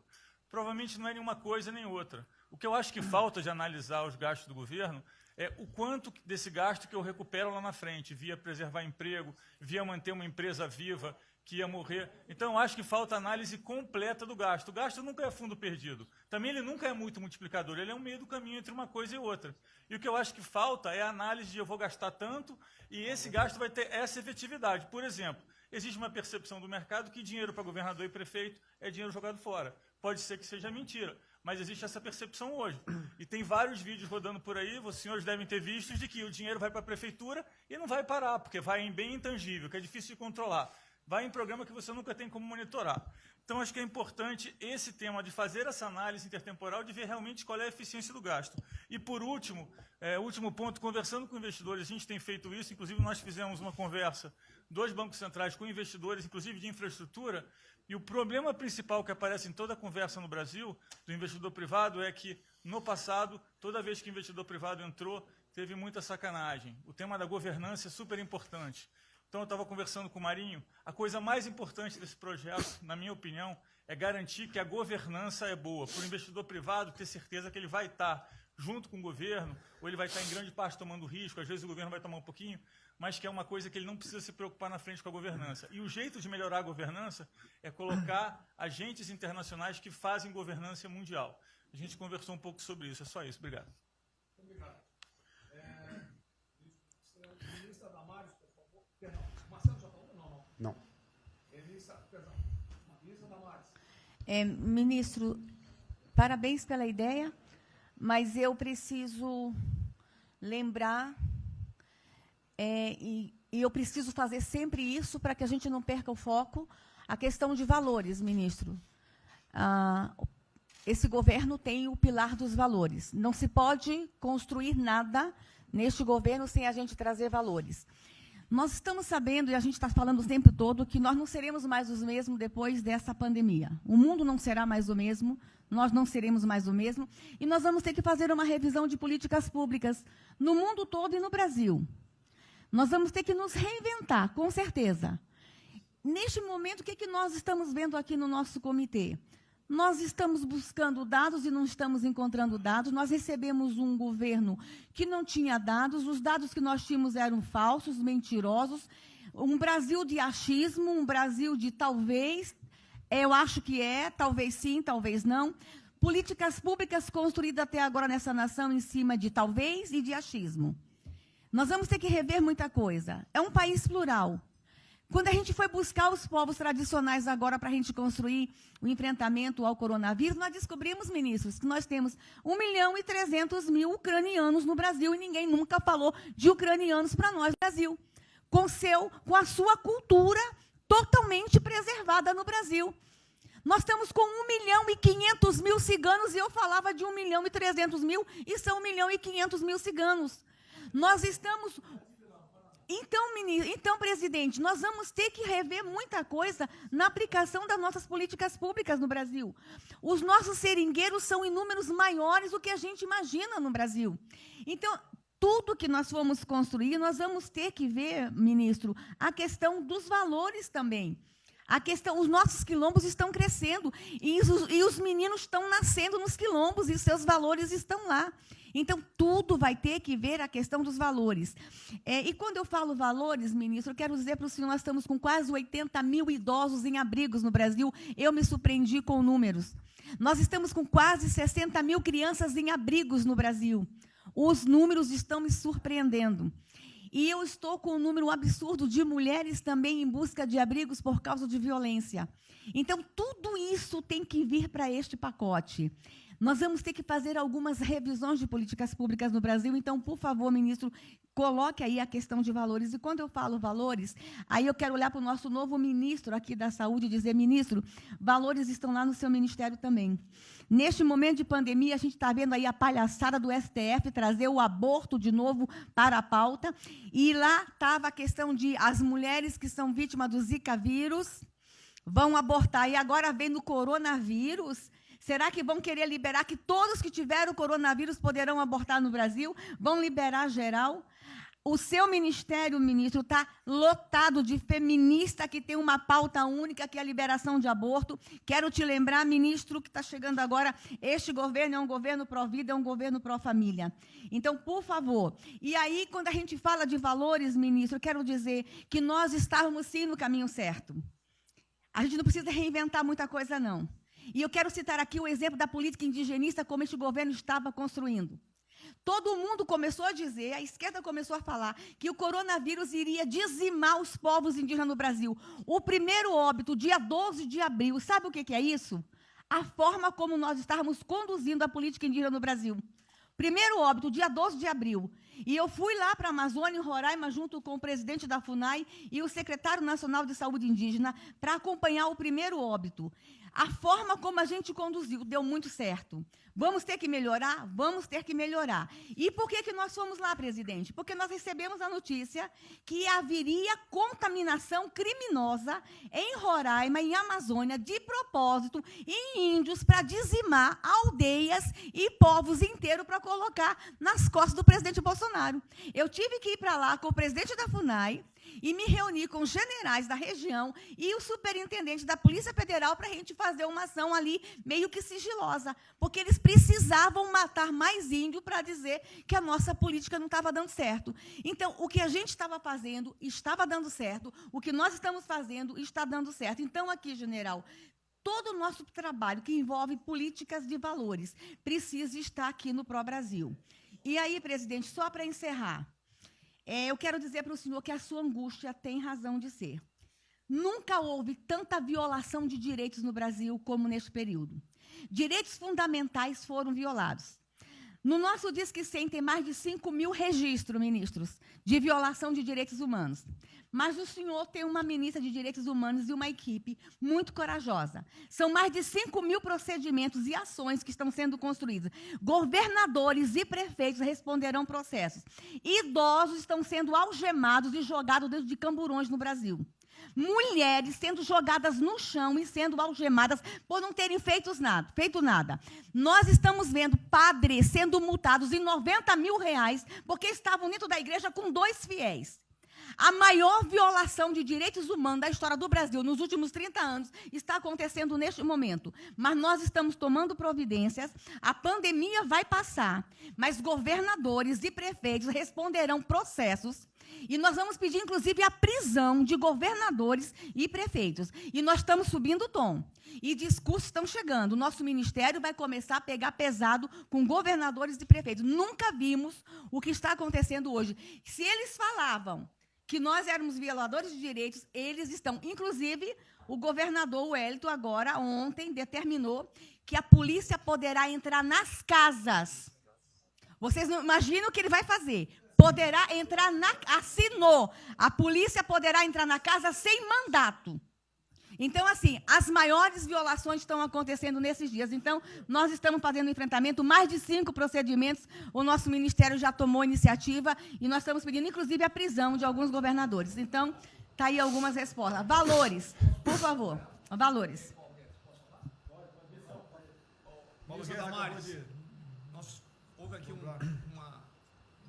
uma representação do ministro Paulo Guedes, que a senhora vai receber mais dinheiro. Até que o menos recebe ela. Que menos recebe é ela. Obrigada. Ministro Marcelo, por favor. Obrigado, vou ser bem breve também. Primeiro, parabenizar o ministro Braga Neto pelo Pro Brasil. Eu queria uma coisa seguinte, eu fico bem, cara. Não é trabalho meu, hein? É trabalho da equipe e eu roubei ideia de um bando de gente aqui. Eu roubei ideia aqui, ali, eu roubei ideia, tá? Eu aproveitei a ideia, eu só coordenei. Um cronograma importante do projeto. Obviamente, todos os ministérios, como o Ministério do Turismo também, já estamos finalizando até amanhã esse programa de retomada. E, presidente, o turismo, obviamente, ele tem uma importância muito grande para a economia, o Paulo Guedes sabe disso, mais de 8%, ou seja, quase 10% do PIB nacional é turismo. E o presidente falou que vai extinguir o ministério porque o turismo acabou. Agora precisa do ministério mais do que nunca, presidente. O turismo ele vinha numa crescente muito importante. O ano de 2019 cresceu 2,6%, enquanto a economia cresceu 1%. Gerou 163% a mais de emprego do que o ano de 2018. E, obviamente, no meio dessa pandemia, foi o primeiro a ser impactado e de forma brutal. O Rogério Marinho sabe bem disso e nos ajudou muito aí. Quero aproveitar para agradecer o Paulo Guedes, o Marinho também nos ajudou muito nesse processo, de contemplar, ou seja, de ter um plano de ação que viesse evitar o desmonte do setor do turismo, porque grande parte das empresas do turismo passou de um fluxo de caixa de 100 para 0 de um dia para o outro. Então, ações como a suspensão de contrato de trabalho, o ministro Moro também, agradeço, teve uma ação fundamental para o setor, que foi uma medida provisória que contemplasse ambas as partes, tanto o consumidor quanto as empresas, através da Senacom, o que impediu judicializações em massa, porque aquela pessoa que comprou o ingresso de um show ou um pacote turístico, ela, se fosse para cima das empresas ainda para pedir o reembolso de imediato, isso seria catastrófico, geraria mais desemprego ainda. Então, essa medida provisória garantiu que as empresas pudessem ter um fôlego, um prazo aí de até 12 meses para fazer esse reembolso. Um terceiro ponto foi a questão dos créditos, que está terminando de ser fechado junto ao BNDES. Agradeço muito aí também o Montesano, a Caixa Econômica também, o Pedro, o ministro Paulo Guedes, que o entrave maior estava na questão das garantias, mas a gente está conseguindo finalizar esse modelo de crédito para contemplar a todos, desde o MEI ao micro, pequeno, o médio, o grande empresário no Brasil do setor turismo. O setor, presidente, ficou muito feliz, se sentindo contemplado com todas essas ações e medidas por parte do governo federal. Então, o setor do turismo no Brasil fizeram cartas com as principais associações agradecendo a postura do governo federal em relação a isso. Eu quero, presidente, falar um assunto aqui que talvez seja muito polêmico, mas eu acho que é importante esse debate nesse momento.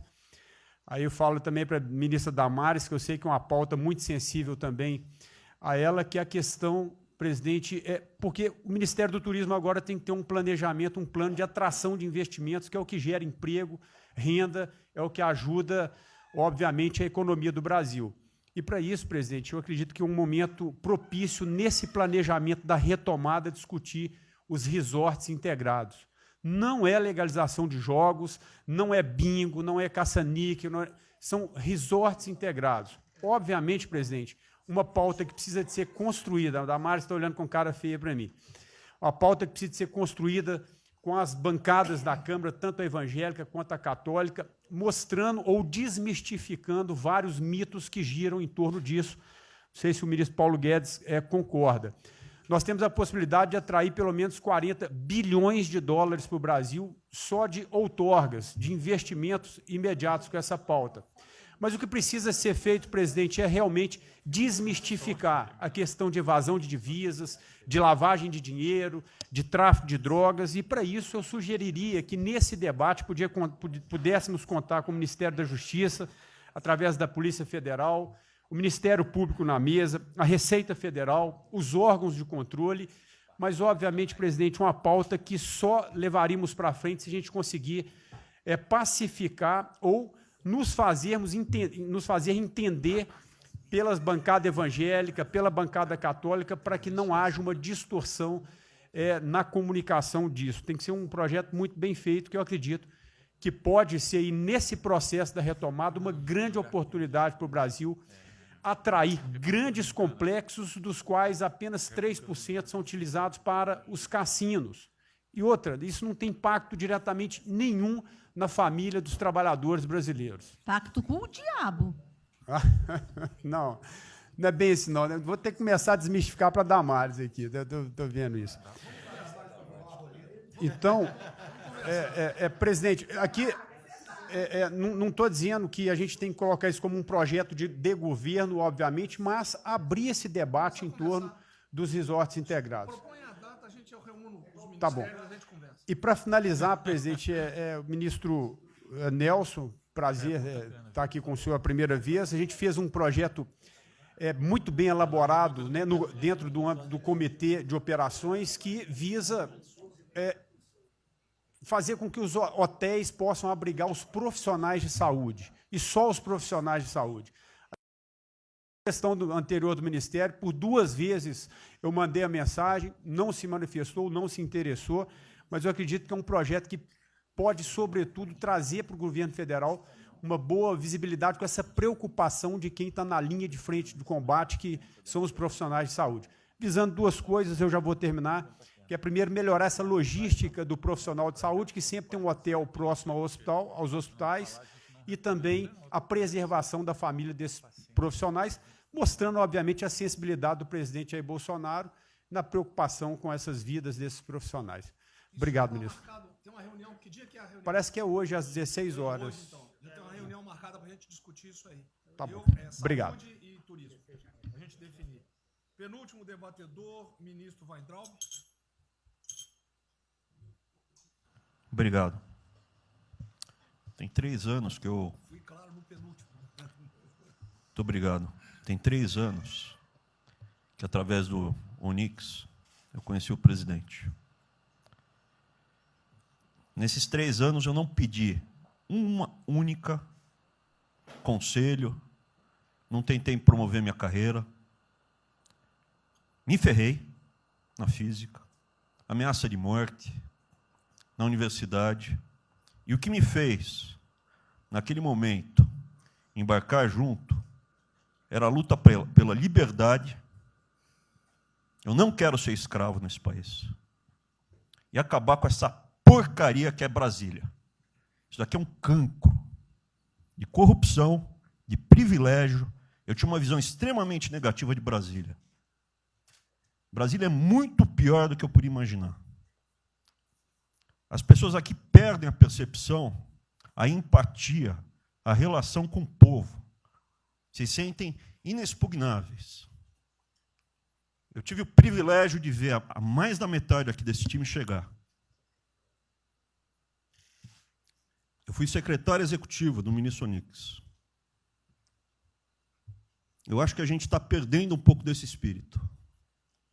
A gente está perdendo a luta pela liberdade. É isso que o povo está gritando.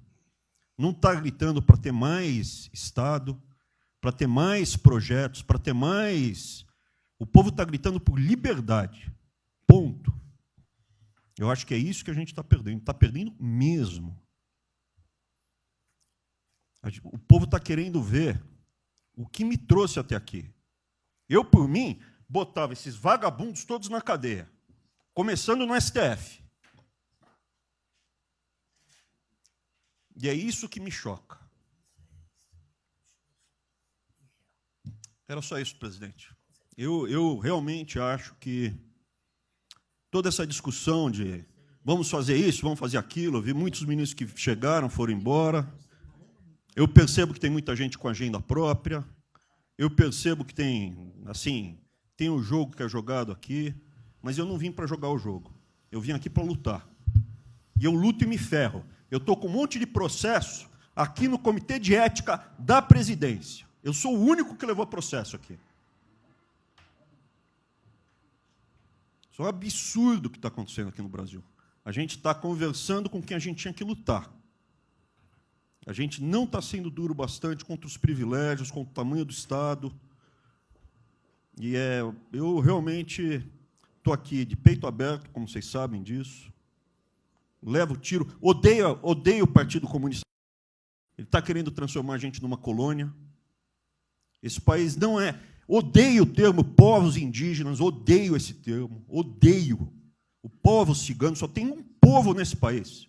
Quer, não quer sair de ré. É povo brasileiro, só tem um povo. Pode ser preto, pode ser branco, pode ser japonês, pode ser descendente de índio, mas tem que ser brasileiro, pô. Acabar com esse negócio de povos e privilégios. Só pode ter um povo. Não pode ter ministro que acha que é melhor do que o povo, do que o cidadão. Isso é um absurdo. A gente chegou até aqui. O senhor levou uma facada na barriga. Fez mais do que eu. Levou uma facada. Mas eu também estou levando bordoada e estou correndo risco. E fica escutando esse monte de gente defendendo privilégio e teta. Entendeu? É isso. Negócio, empréstimos. A gente veio aqui para acabar com tudo isso, não para manter essa estrutura. E esse é o meu sentimento extremamente chateado que eu estou vendo. Essa oportunidade se perder. Eu sou, evidentemente... Eu estou no grupo dos ministros que está mais ligado com a militância, é evidente, porque eu era um militante. Eu estava militando de peito aberto, continuo militando, do ponto de vista de carreira. Eu poderia ter tentado me dar bem. Não foi isso que eu fiz. Não foi isso que eu fiz. Sei que isso daqui é um palácio, existem intrigas palacianas, estou sendo muito franco. E a gente pode sim perder a liberdade, perder esse país. Ninguém vai se dar bem se a gente perder esse país. Quem vai se dar bem são pouquíssimas famílias. Pouquíssimas famílias. Não se iludam. Não se iludam. Era isso. Deixa eu complementar aqui. O que o Weintraub está falando, eu estou com 65 anos, a gente vai se aproximando de quem não deve. Eu já tenho que me policiar no tocante a isso daí. São pessoas aqui em Brasília, dos três poderes, que não sabem o que é povo. Eu converso com alguns, não sabem o que é um feijão com arroz, não sabem o que é um supermercado, esqueceu. Acho que o dinheiro cai do céu. Eu estou com meus privilégios garantidos, ganho 100 mil por mês, em média, 100 mil por mês a galera ganha, né? Legalmente. E acha que isso vai acabar nunca. Como alguns acham que a liberdade... qual é desse cara? Está maluco? Eu estou vendo o mais antigo aqui, o Joelino aqui. Ele sabe o que foi 64. Muitos aqui não sabem. Essa cambada que tentou chegar no poder em 64, se tiver chegado, ele estava fudido todo mundo aqui. Cortando, eu estava felicíssimo se estivesse cortando cana, ganhando $20 por mês. Não pode esquecer disso. Nós não podemos esquecer o que é esse povo. Eu vou convidar os ministros para domingo e passar a Serena Taguatinga. Convite, não é missão, não, convite. Para ver como é que está o cara na esquina. Depois ver uns merda para falar aí, né? Uns merda de sempre. O cara rompeu o isolamento, tá dando um pé. Até pensei pro cacete, pô. Você tá passando fome, tá na merda, pô. Sentiu o cheiro de povo. Como eu falei lá. É uma experiência para todo político sentir. Ir lá ver como é que tá o negócio. Ou a gente tem que estar como se fosse, né, um general na retaguarda e deixar a tropa se ferrar na frente. Não, o general tá na frente, o coronel está na frente, o capitão está na frente. Nós, heróis da Segunda Guerra Mundial, estiver na frente de campo de batalha. Se precisar aqui, tenho certeza que nossas Forças Armadas vão cumprir com o seu papel, mas, né, nós temos que dar exemplo e mostrar que o Brasil não é. Eu sou mais educado que o Weintraub, até me poli muito, né, no linguajar que ele usou, mas não é isso. Que o pessoal pinta por aí, se reunindo de madrugada, para lá, para cá. Sistema de informações. O meu funciona. O meu particular funciona. Os que tem oficialmente, desinforma. E voltando ao tema, eu prefiro não ter informação do que ser desinformado por cima de informações que eu tenho. Então, pessoal, muitos vão poder sair do Brasil, mas não quero sair, ver a minha irmã de Eldorado, outra de Cajati, o coitado do meu irmão, capitão do exército lá de Miracatu, se fuder, porra. Como é perseguido o tempo todo. A bosta da Folha de São Paulo diz que meu irmão foi expulso de um açougue em registro, que estava comprando carne sem máscara. Comprovou no papel, estava em São Paulo esse dia. O dono do restaurante, do açougue, falou que não estava lá. E fica por isso mesmo, sei que é problema dele, né? Mas é a putaria o tempo todo para me atingir, mexendo com a minha família. Já tentei trocar gente da segurança nossa no Rio de Janeiro, oficialmente, e não consegui. Isso acabou. Eu não vou esperar fuder minha família toda, de sacanagem, ou amigos meus, porque eu não posso trocar alguém da segurança na ponta da linha que pertence à estrutura nossa. Vai trocar. Se não puder trocar, troca o chefe dele. Pode trocar o chefe dele? Troca o ministro. E ponto final. Não estamos aqui para brincadeira. Vai ver um garoto aqui, ó, com todo respeito, do BNDES. Tá, eu conheci ele, usava calção lá. Tá?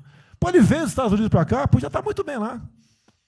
Veio para cá, vai tentar mudar o Brasil, a convite do Paulo Guedes, que é amigo dos pais dele, por coincidência, né, Paulo Guedes? Coincidência. Eu não lembro dos teus pais, lembro de você, tá certo? Mas alguém que está investindo aqui. E todos nós temos que pensar nisso. O que esses filha de uma égua querem, é a nossa liberdade. Olha, como é fácil impor uma ditadura no Brasil, como é fácil. O povo está dentro de casa. Por isso que eu quero, ministro da Justiça e ministro da Defesa, que o povo se arme.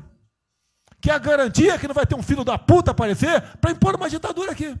Porque é fácil impor uma ditadura. Facílimo.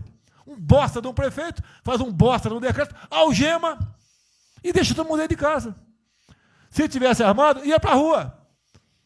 E se eu fosse ditador, né, eu queria desarmar a população, como todos fizeram no passado, quando queriam, antes de impor a sua respectiva ditadura. Aí, que a demonstração nossa, eu peço ao Fernando e ao Moro, que por favor assine essa portaria hoje, que eu quero dar um puta de um recado para esses bosta. Por que eu estou armando o povo? Porque eu não quero uma ditadura. E não dá para segurar mais.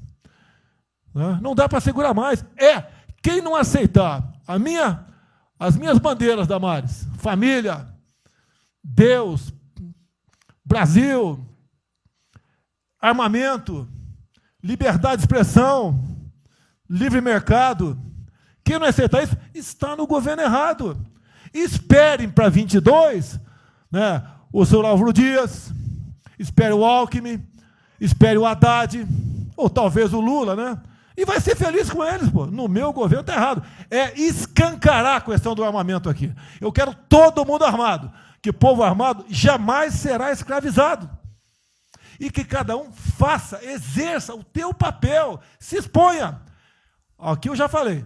Pede o ministério a quem for elogiado, pela Folha, pelo Globo, pelo antagonista, tá? Então tem certos blogs que só tem notícia boa de ministro, não sei como. O presidente é uma porrada, o ministro é elogiado. A gente vê por aí, o governo está, o ministério está indo bem, apesar do presidente. Mas pra puta que eu pariu, porra. Eu que escalei o time, porra. Trocamos 5, espero não trocar mais ninguém, espero. Mas nós temos que, na linha do Van Traub, de forma mais educada um pouquinho, tá?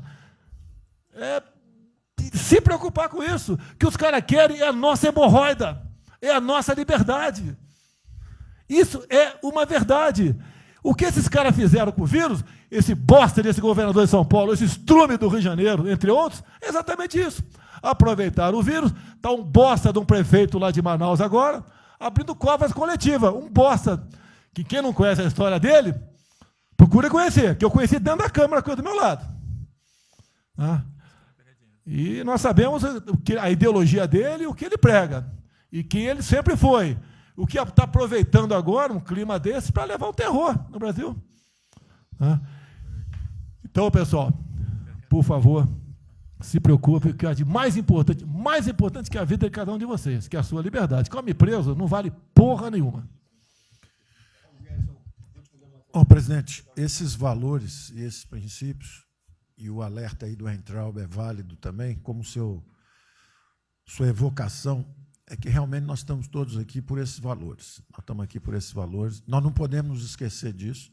Nós podemos conversar com todo mundo aqui, porque é o establishment, porque nós precisamos dele para provar coisas, mas nós sabemos que nós somos diferentes, nós temos noção que nós somos diferentes deles, e quando eles cruzam a linha, a gente solta a mão e sai andando sozinho.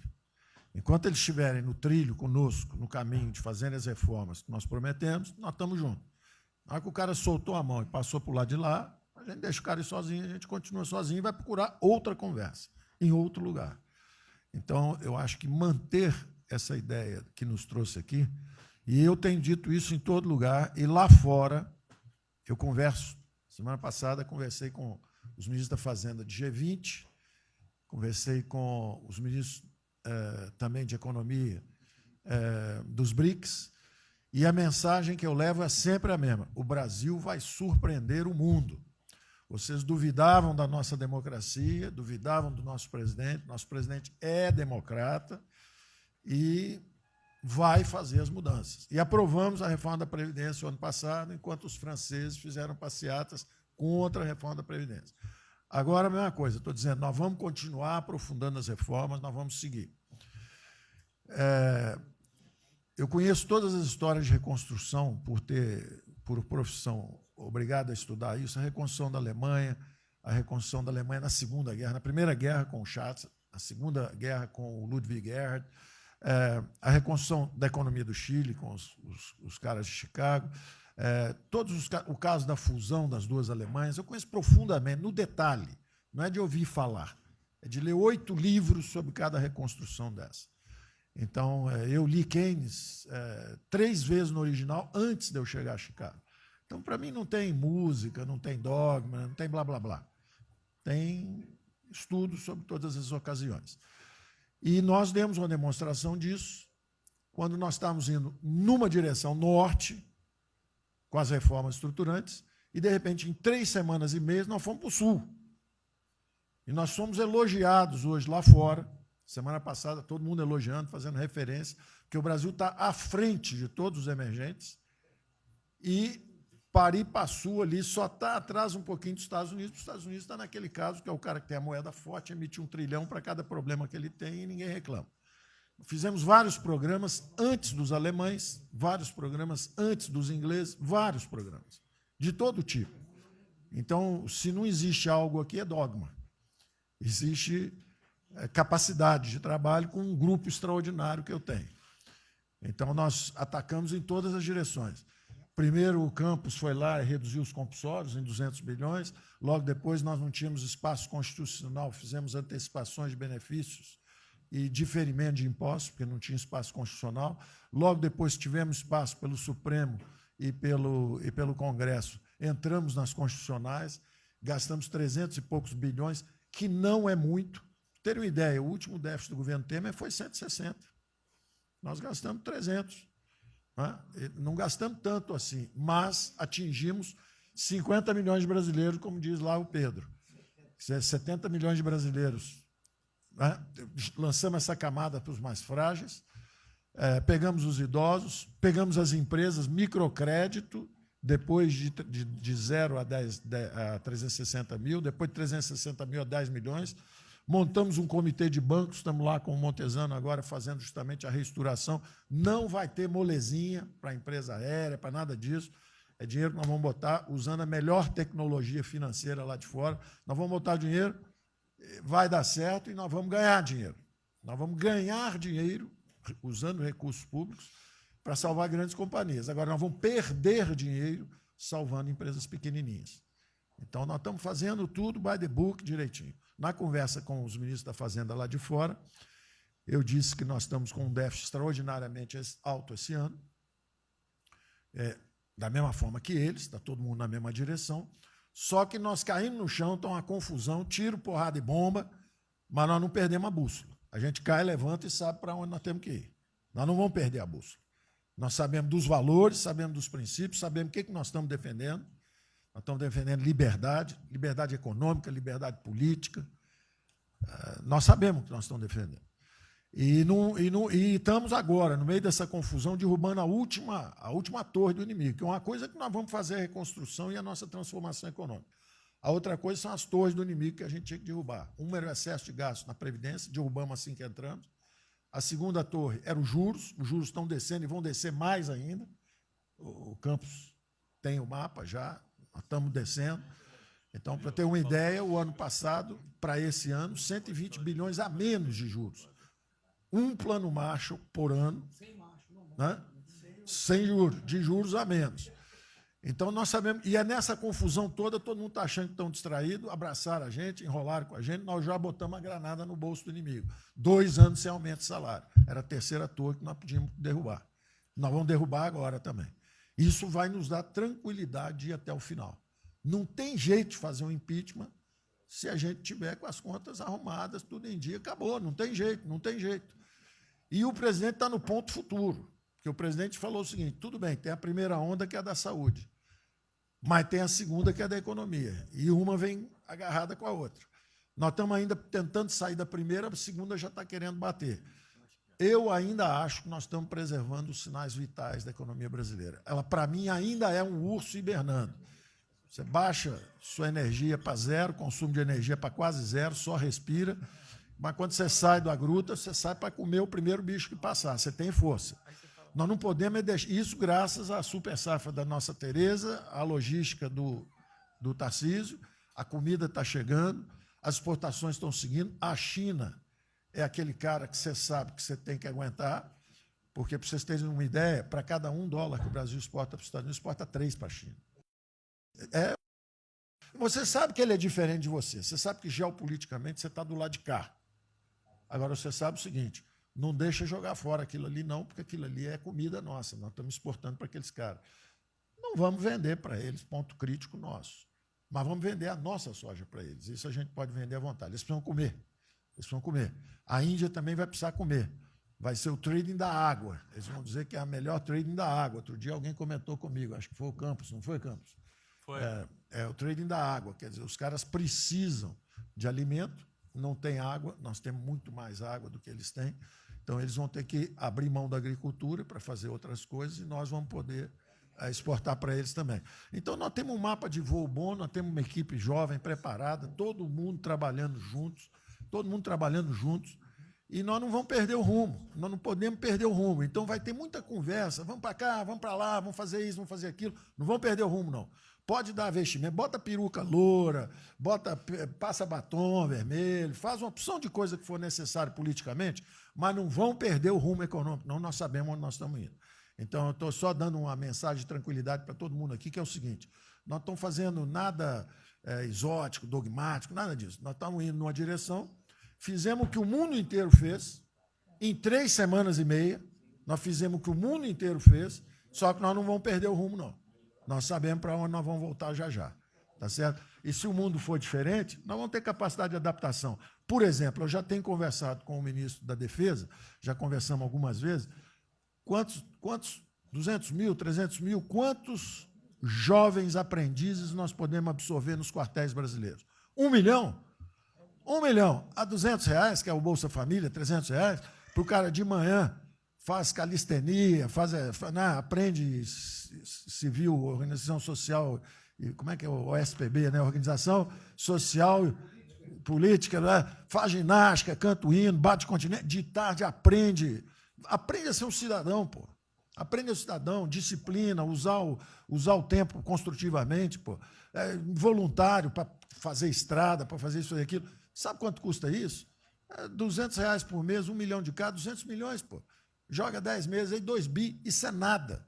Então, nós vamos pegar na reconstrução, nós vamos pegar 1 bilhão, 2 bilhões e contrata 1 milhão de jovens aqui. A Alemanha fez isso na reconstrução. Aí você também quer fazer estrada, precisa de 3, 4 bilhões a mais, tem um orçamento de 8, toma aqui seus 4 bilhões. Isso não faz falta. Isso não faz falta. Não é isso o problema. A mesma coisa o nosso problema do jogo, nos recursos integrados, não tem problema nenhum, são bilionários, são milionários, executivos do mundo inteiro. O cara vem, fazem convenções. Olha, o turismo saiu de 5 milhões em Singapura para 30 milhões por ano. O Brasil recebe 6. Uma pequena cidade recebe 30 milhões de turistas. O sonho do presidente de transformar o Rio de Janeiro em Cancún, lá Angra dos Reis em Cancún, aquilo ali pode virar Cancún rápido. Entendeu? A mesma coisa, Espanha. Espanha recebe 30, 40 milhões de turistas. Isso aí é uma cidade da Ásia. Macau recebe 26 milhões hoje na China. Só por causa desse negócio. É um centro de negócio. É só maior de idade. O cara entra, deixa a grana lá, que ele ganhou anteontem, ele deixa aquilo lá, bebe, sai feliz da vida. Aquilo ali não atrapalha ninguém. Aquilo não atrapalha ninguém. Deixa cada um se fuder. Ô, Damares, deixa cada um. Damares, o presidente fala em liberdade. Deixa cada um se fuder do jeito que quiser. Principalmente se o cara é maior, vacinado e bilionário. Deixa o cara se fuder, pô. Lá não entra nenhum brasileirinho. Não entra nenhum brasileirinho desprotegido. Se a CGU tiver como controlar a entrada e a saída do dinheiro. Isso, então vamos lá. Se não tiver como lavar dinheiro sujo. Então, só para terminar as observações também finais ali, o Campos falou duas coisas também interessantes. Então, o Campos falou duas coisas interessantes ali. Uma é o seguinte: o estrangeiro, para vir para fazer os investimentos, eu recebi um embaixador, já reportei isso para o presidente, eu recebi um embaixador dos Estados Unidos e ele veio conversar conosco. E a mensagem maior dele era uma só. Assim, olha, nós queremos um bom ambiente de negócio. Nós vamos colocar centenas de bilhões de dólares aqui. O mundo inteiro quer investir no Brasil. Agora, nós precisamos de um bom ambiente de negócio. Simplificação de impostos, segurança jurídica, coisa desse tipo. Né? Então, o secretário do Comércio americano, que é o Wilbur Ross, o cara me disse o seguinte: eu só tenho um conselho para vocês. Vamos aderir ao GPA, é o General Purchasing Agreement, que é o seguinte, é um acordo, nós com a entrada na OECD, nós assinamos esse acordo, e esse acordo diz o seguinte: não pode haver nenhuma compra governamental sem transparência. Acabou. Então, basta a gente fazer isso, quer dizer, vai fazer concorrência para concessão, privatização. Então, nós já estamos na pista certa, já estamos indo na direção certa. Só uma informação sobre isso aí. Eu fiz uma reunião com o pessoal da OCDE essa semana agora, foi semana passada, né? Semana passada, falando do nosso interesse, eles falaram que assim, já nos consideram da OCDE. Sim. Tá? Então, os ministérios, estou falando isso porque vários ministérios têm uma pauta a cumprir. Sim. Vamos continuar nisso porque vamos dizer, a impressão foi excepcional. Beleza. É só um dado aqui da OCDE. Só um dado aqui, rapidamente da OCDE. O presidente falou que nós estamos com o apoio do Trump. Não, o embaixador disse isso. O embaixador disse: nós não podemos perder a oportunidade do presidente estar tão próximo ao Trump. Os nossos dois presidentes estão próximos. Nós não podemos perder essa oportunidade. O presidente da OCDE disse que realmente o Trump, os Estados Unidos, que era, vamos dizer assim, tinha uma certa objeção, agora já está favorável. Isso é real. Ministro, é só um dado. A OCDE, 90% dos países que hoje integram a OCDE já contam com os resorts integrados. E os outros 10% é porque são muçulmanos. Por isso que não estão. 88% tem um ensino domiciliar. Então, a gente vai entrar com a MP hoje lá, tá? Homeschooling. Só uma informação. Ontem eu tive o G20 da agricultura. Ontem foi Sim, o senhora. dia do G20 da agricultura. Tem uma nova ordem, vai ter depois do coronavírus, e muitos países vão colocar regras para ter estoque novamente, que eu acho que não é o nosso caso. Mas, enfim, nós precisamos ter acesso a mercados, enfim. Mas nós precisamos incentivar o trigo. É o único produto que o Brasil não é autossuficiente. O resto, presidente, se amanhã quiser fechar... Nós temos 2 milhões... Não, nós temos 2 milhões, no Sul também, mas nós temos 2 milhões de hectares ali no Matopiba, prontos, inclusive, com a Embrapa, com variedades super produtivas para poder investir lá. Precisa de dinheiro. E uma última coisa... Não, dinheiro que volta, financiamento. O que nós precisamos é baixar os juros. A agricultura não aguenta 9% de juro, é muito alto para ela. Tá. O Banco do Brasil não fala nada, não? O Banco do Brasil não é tatu nem cobra. O Banco do Brasil não é tatu nem cobra, porque ele não é privado nem público. Então, se for apertar o Rubem, coitado, ele é super liberal. Mas se apertar ele e falar, bota o juro baixo, ele, não posso, senão a turma, os privados, meus minoritários, me apertam. Aí você fala assim, bota o juro alto. Ele, não posso, porque senão o governo me aperta. O Banco do Brasil é um caso pronto de privatização. É um caso pronto, e a gente não está dando esse passo. O senhor já notou que o BNDE e a Caixa, que são nossos públicos, a gente faz o que a gente quer. O Banco do Brasil não consegue fazer nada, e tem um liberal lá. Então tem que vender essa porra logo. Na próxima reunião aí. Apesar de todo o aumento de risco que passou a haver no sistema bancário, o Banco do Brasil está expandindo bastante seus empréstimos, e a agricultura, a ministra Tereza Cristina é testemunha aqui de que o apoio está sendo muito grande, e nós estamos numa situação confortável, ministro, porque, primeiro porque, em termos de liquidez, o público vê o Banco do Brasil como um porto seguro. Então, nós não estamos tendo problemas que outros bancos estão tendo, de preocupação com a liquidez do banco, com a rigidez do banco. E na nossa formação de resultado, as pessoas físicas têm um papel preponderante dentro do Banco do Brasil. E nós temos a felicidade, nesse momento, de contar com folhas de pagamento de empresas públicas, das Forças Armadas, né, que, em termos relativos, estão numa situação mais segura do que o cidadão comum, que não participa de empresas públicas. Mas só confessa o seu sonho. Hein? Confessa o sonho. Agora, confessa o seu sonho. Em relação à privatização... Só em 23 você confessa, agora não. Em relação à privatização, eu acho que fica claro que com o BNDES cuidando do desenvolvimento e com a Caixa cuidando da área social, o Banco do Brasil estaria pronto para um programa de privatização. Né? Mas isso a gente pode fazer... Só se discute, só se fala isso em 23. Tá? A gente pode fazer um dia um seminário aí que possa estender aí. Porque o Banco do Brasil, no passado, teve muitos privilégios pelo fato de ser público. Né? As folhas de pagamento vinham naturalmente para o Banco do Brasil, para a Caixa. A administração dos depósitos judiciais eram sempre do Banco do Brasil e da Caixa. Hoje isso tudo é processo de concorrência. Nós temos que pagar muito caro por esses antigos privilégios que não são mais privilégios. E fica só o lado ruim de ser estatal, pesando no Banco do Brasil. Quer dizer, a gente não tem a mesma facilidade de contratação, a gente não tem a mesma facilidade de demissão de maus funcionários, e vai por diante. Quer dizer, tudo tem que submeter ao governo, tem o Tribunal de Contas travando tudo. Né? O Tribunal de Contas, hoje em dia, é uma usina de terror. Quer dizer, se a gente faz alguma coisa, está arriscado ir para a cadeia. Se não faz, é processado por inação. Né? Você não tomou as providências que tinha que ter tomado. Então virou um terror isso. Né? Se ficar, o bicho pega, se correr, o bicho come. Agora, se me permite, eu queria fazer uma observação rápida sobre a área de medicina. Eu acompanho os números diariamente.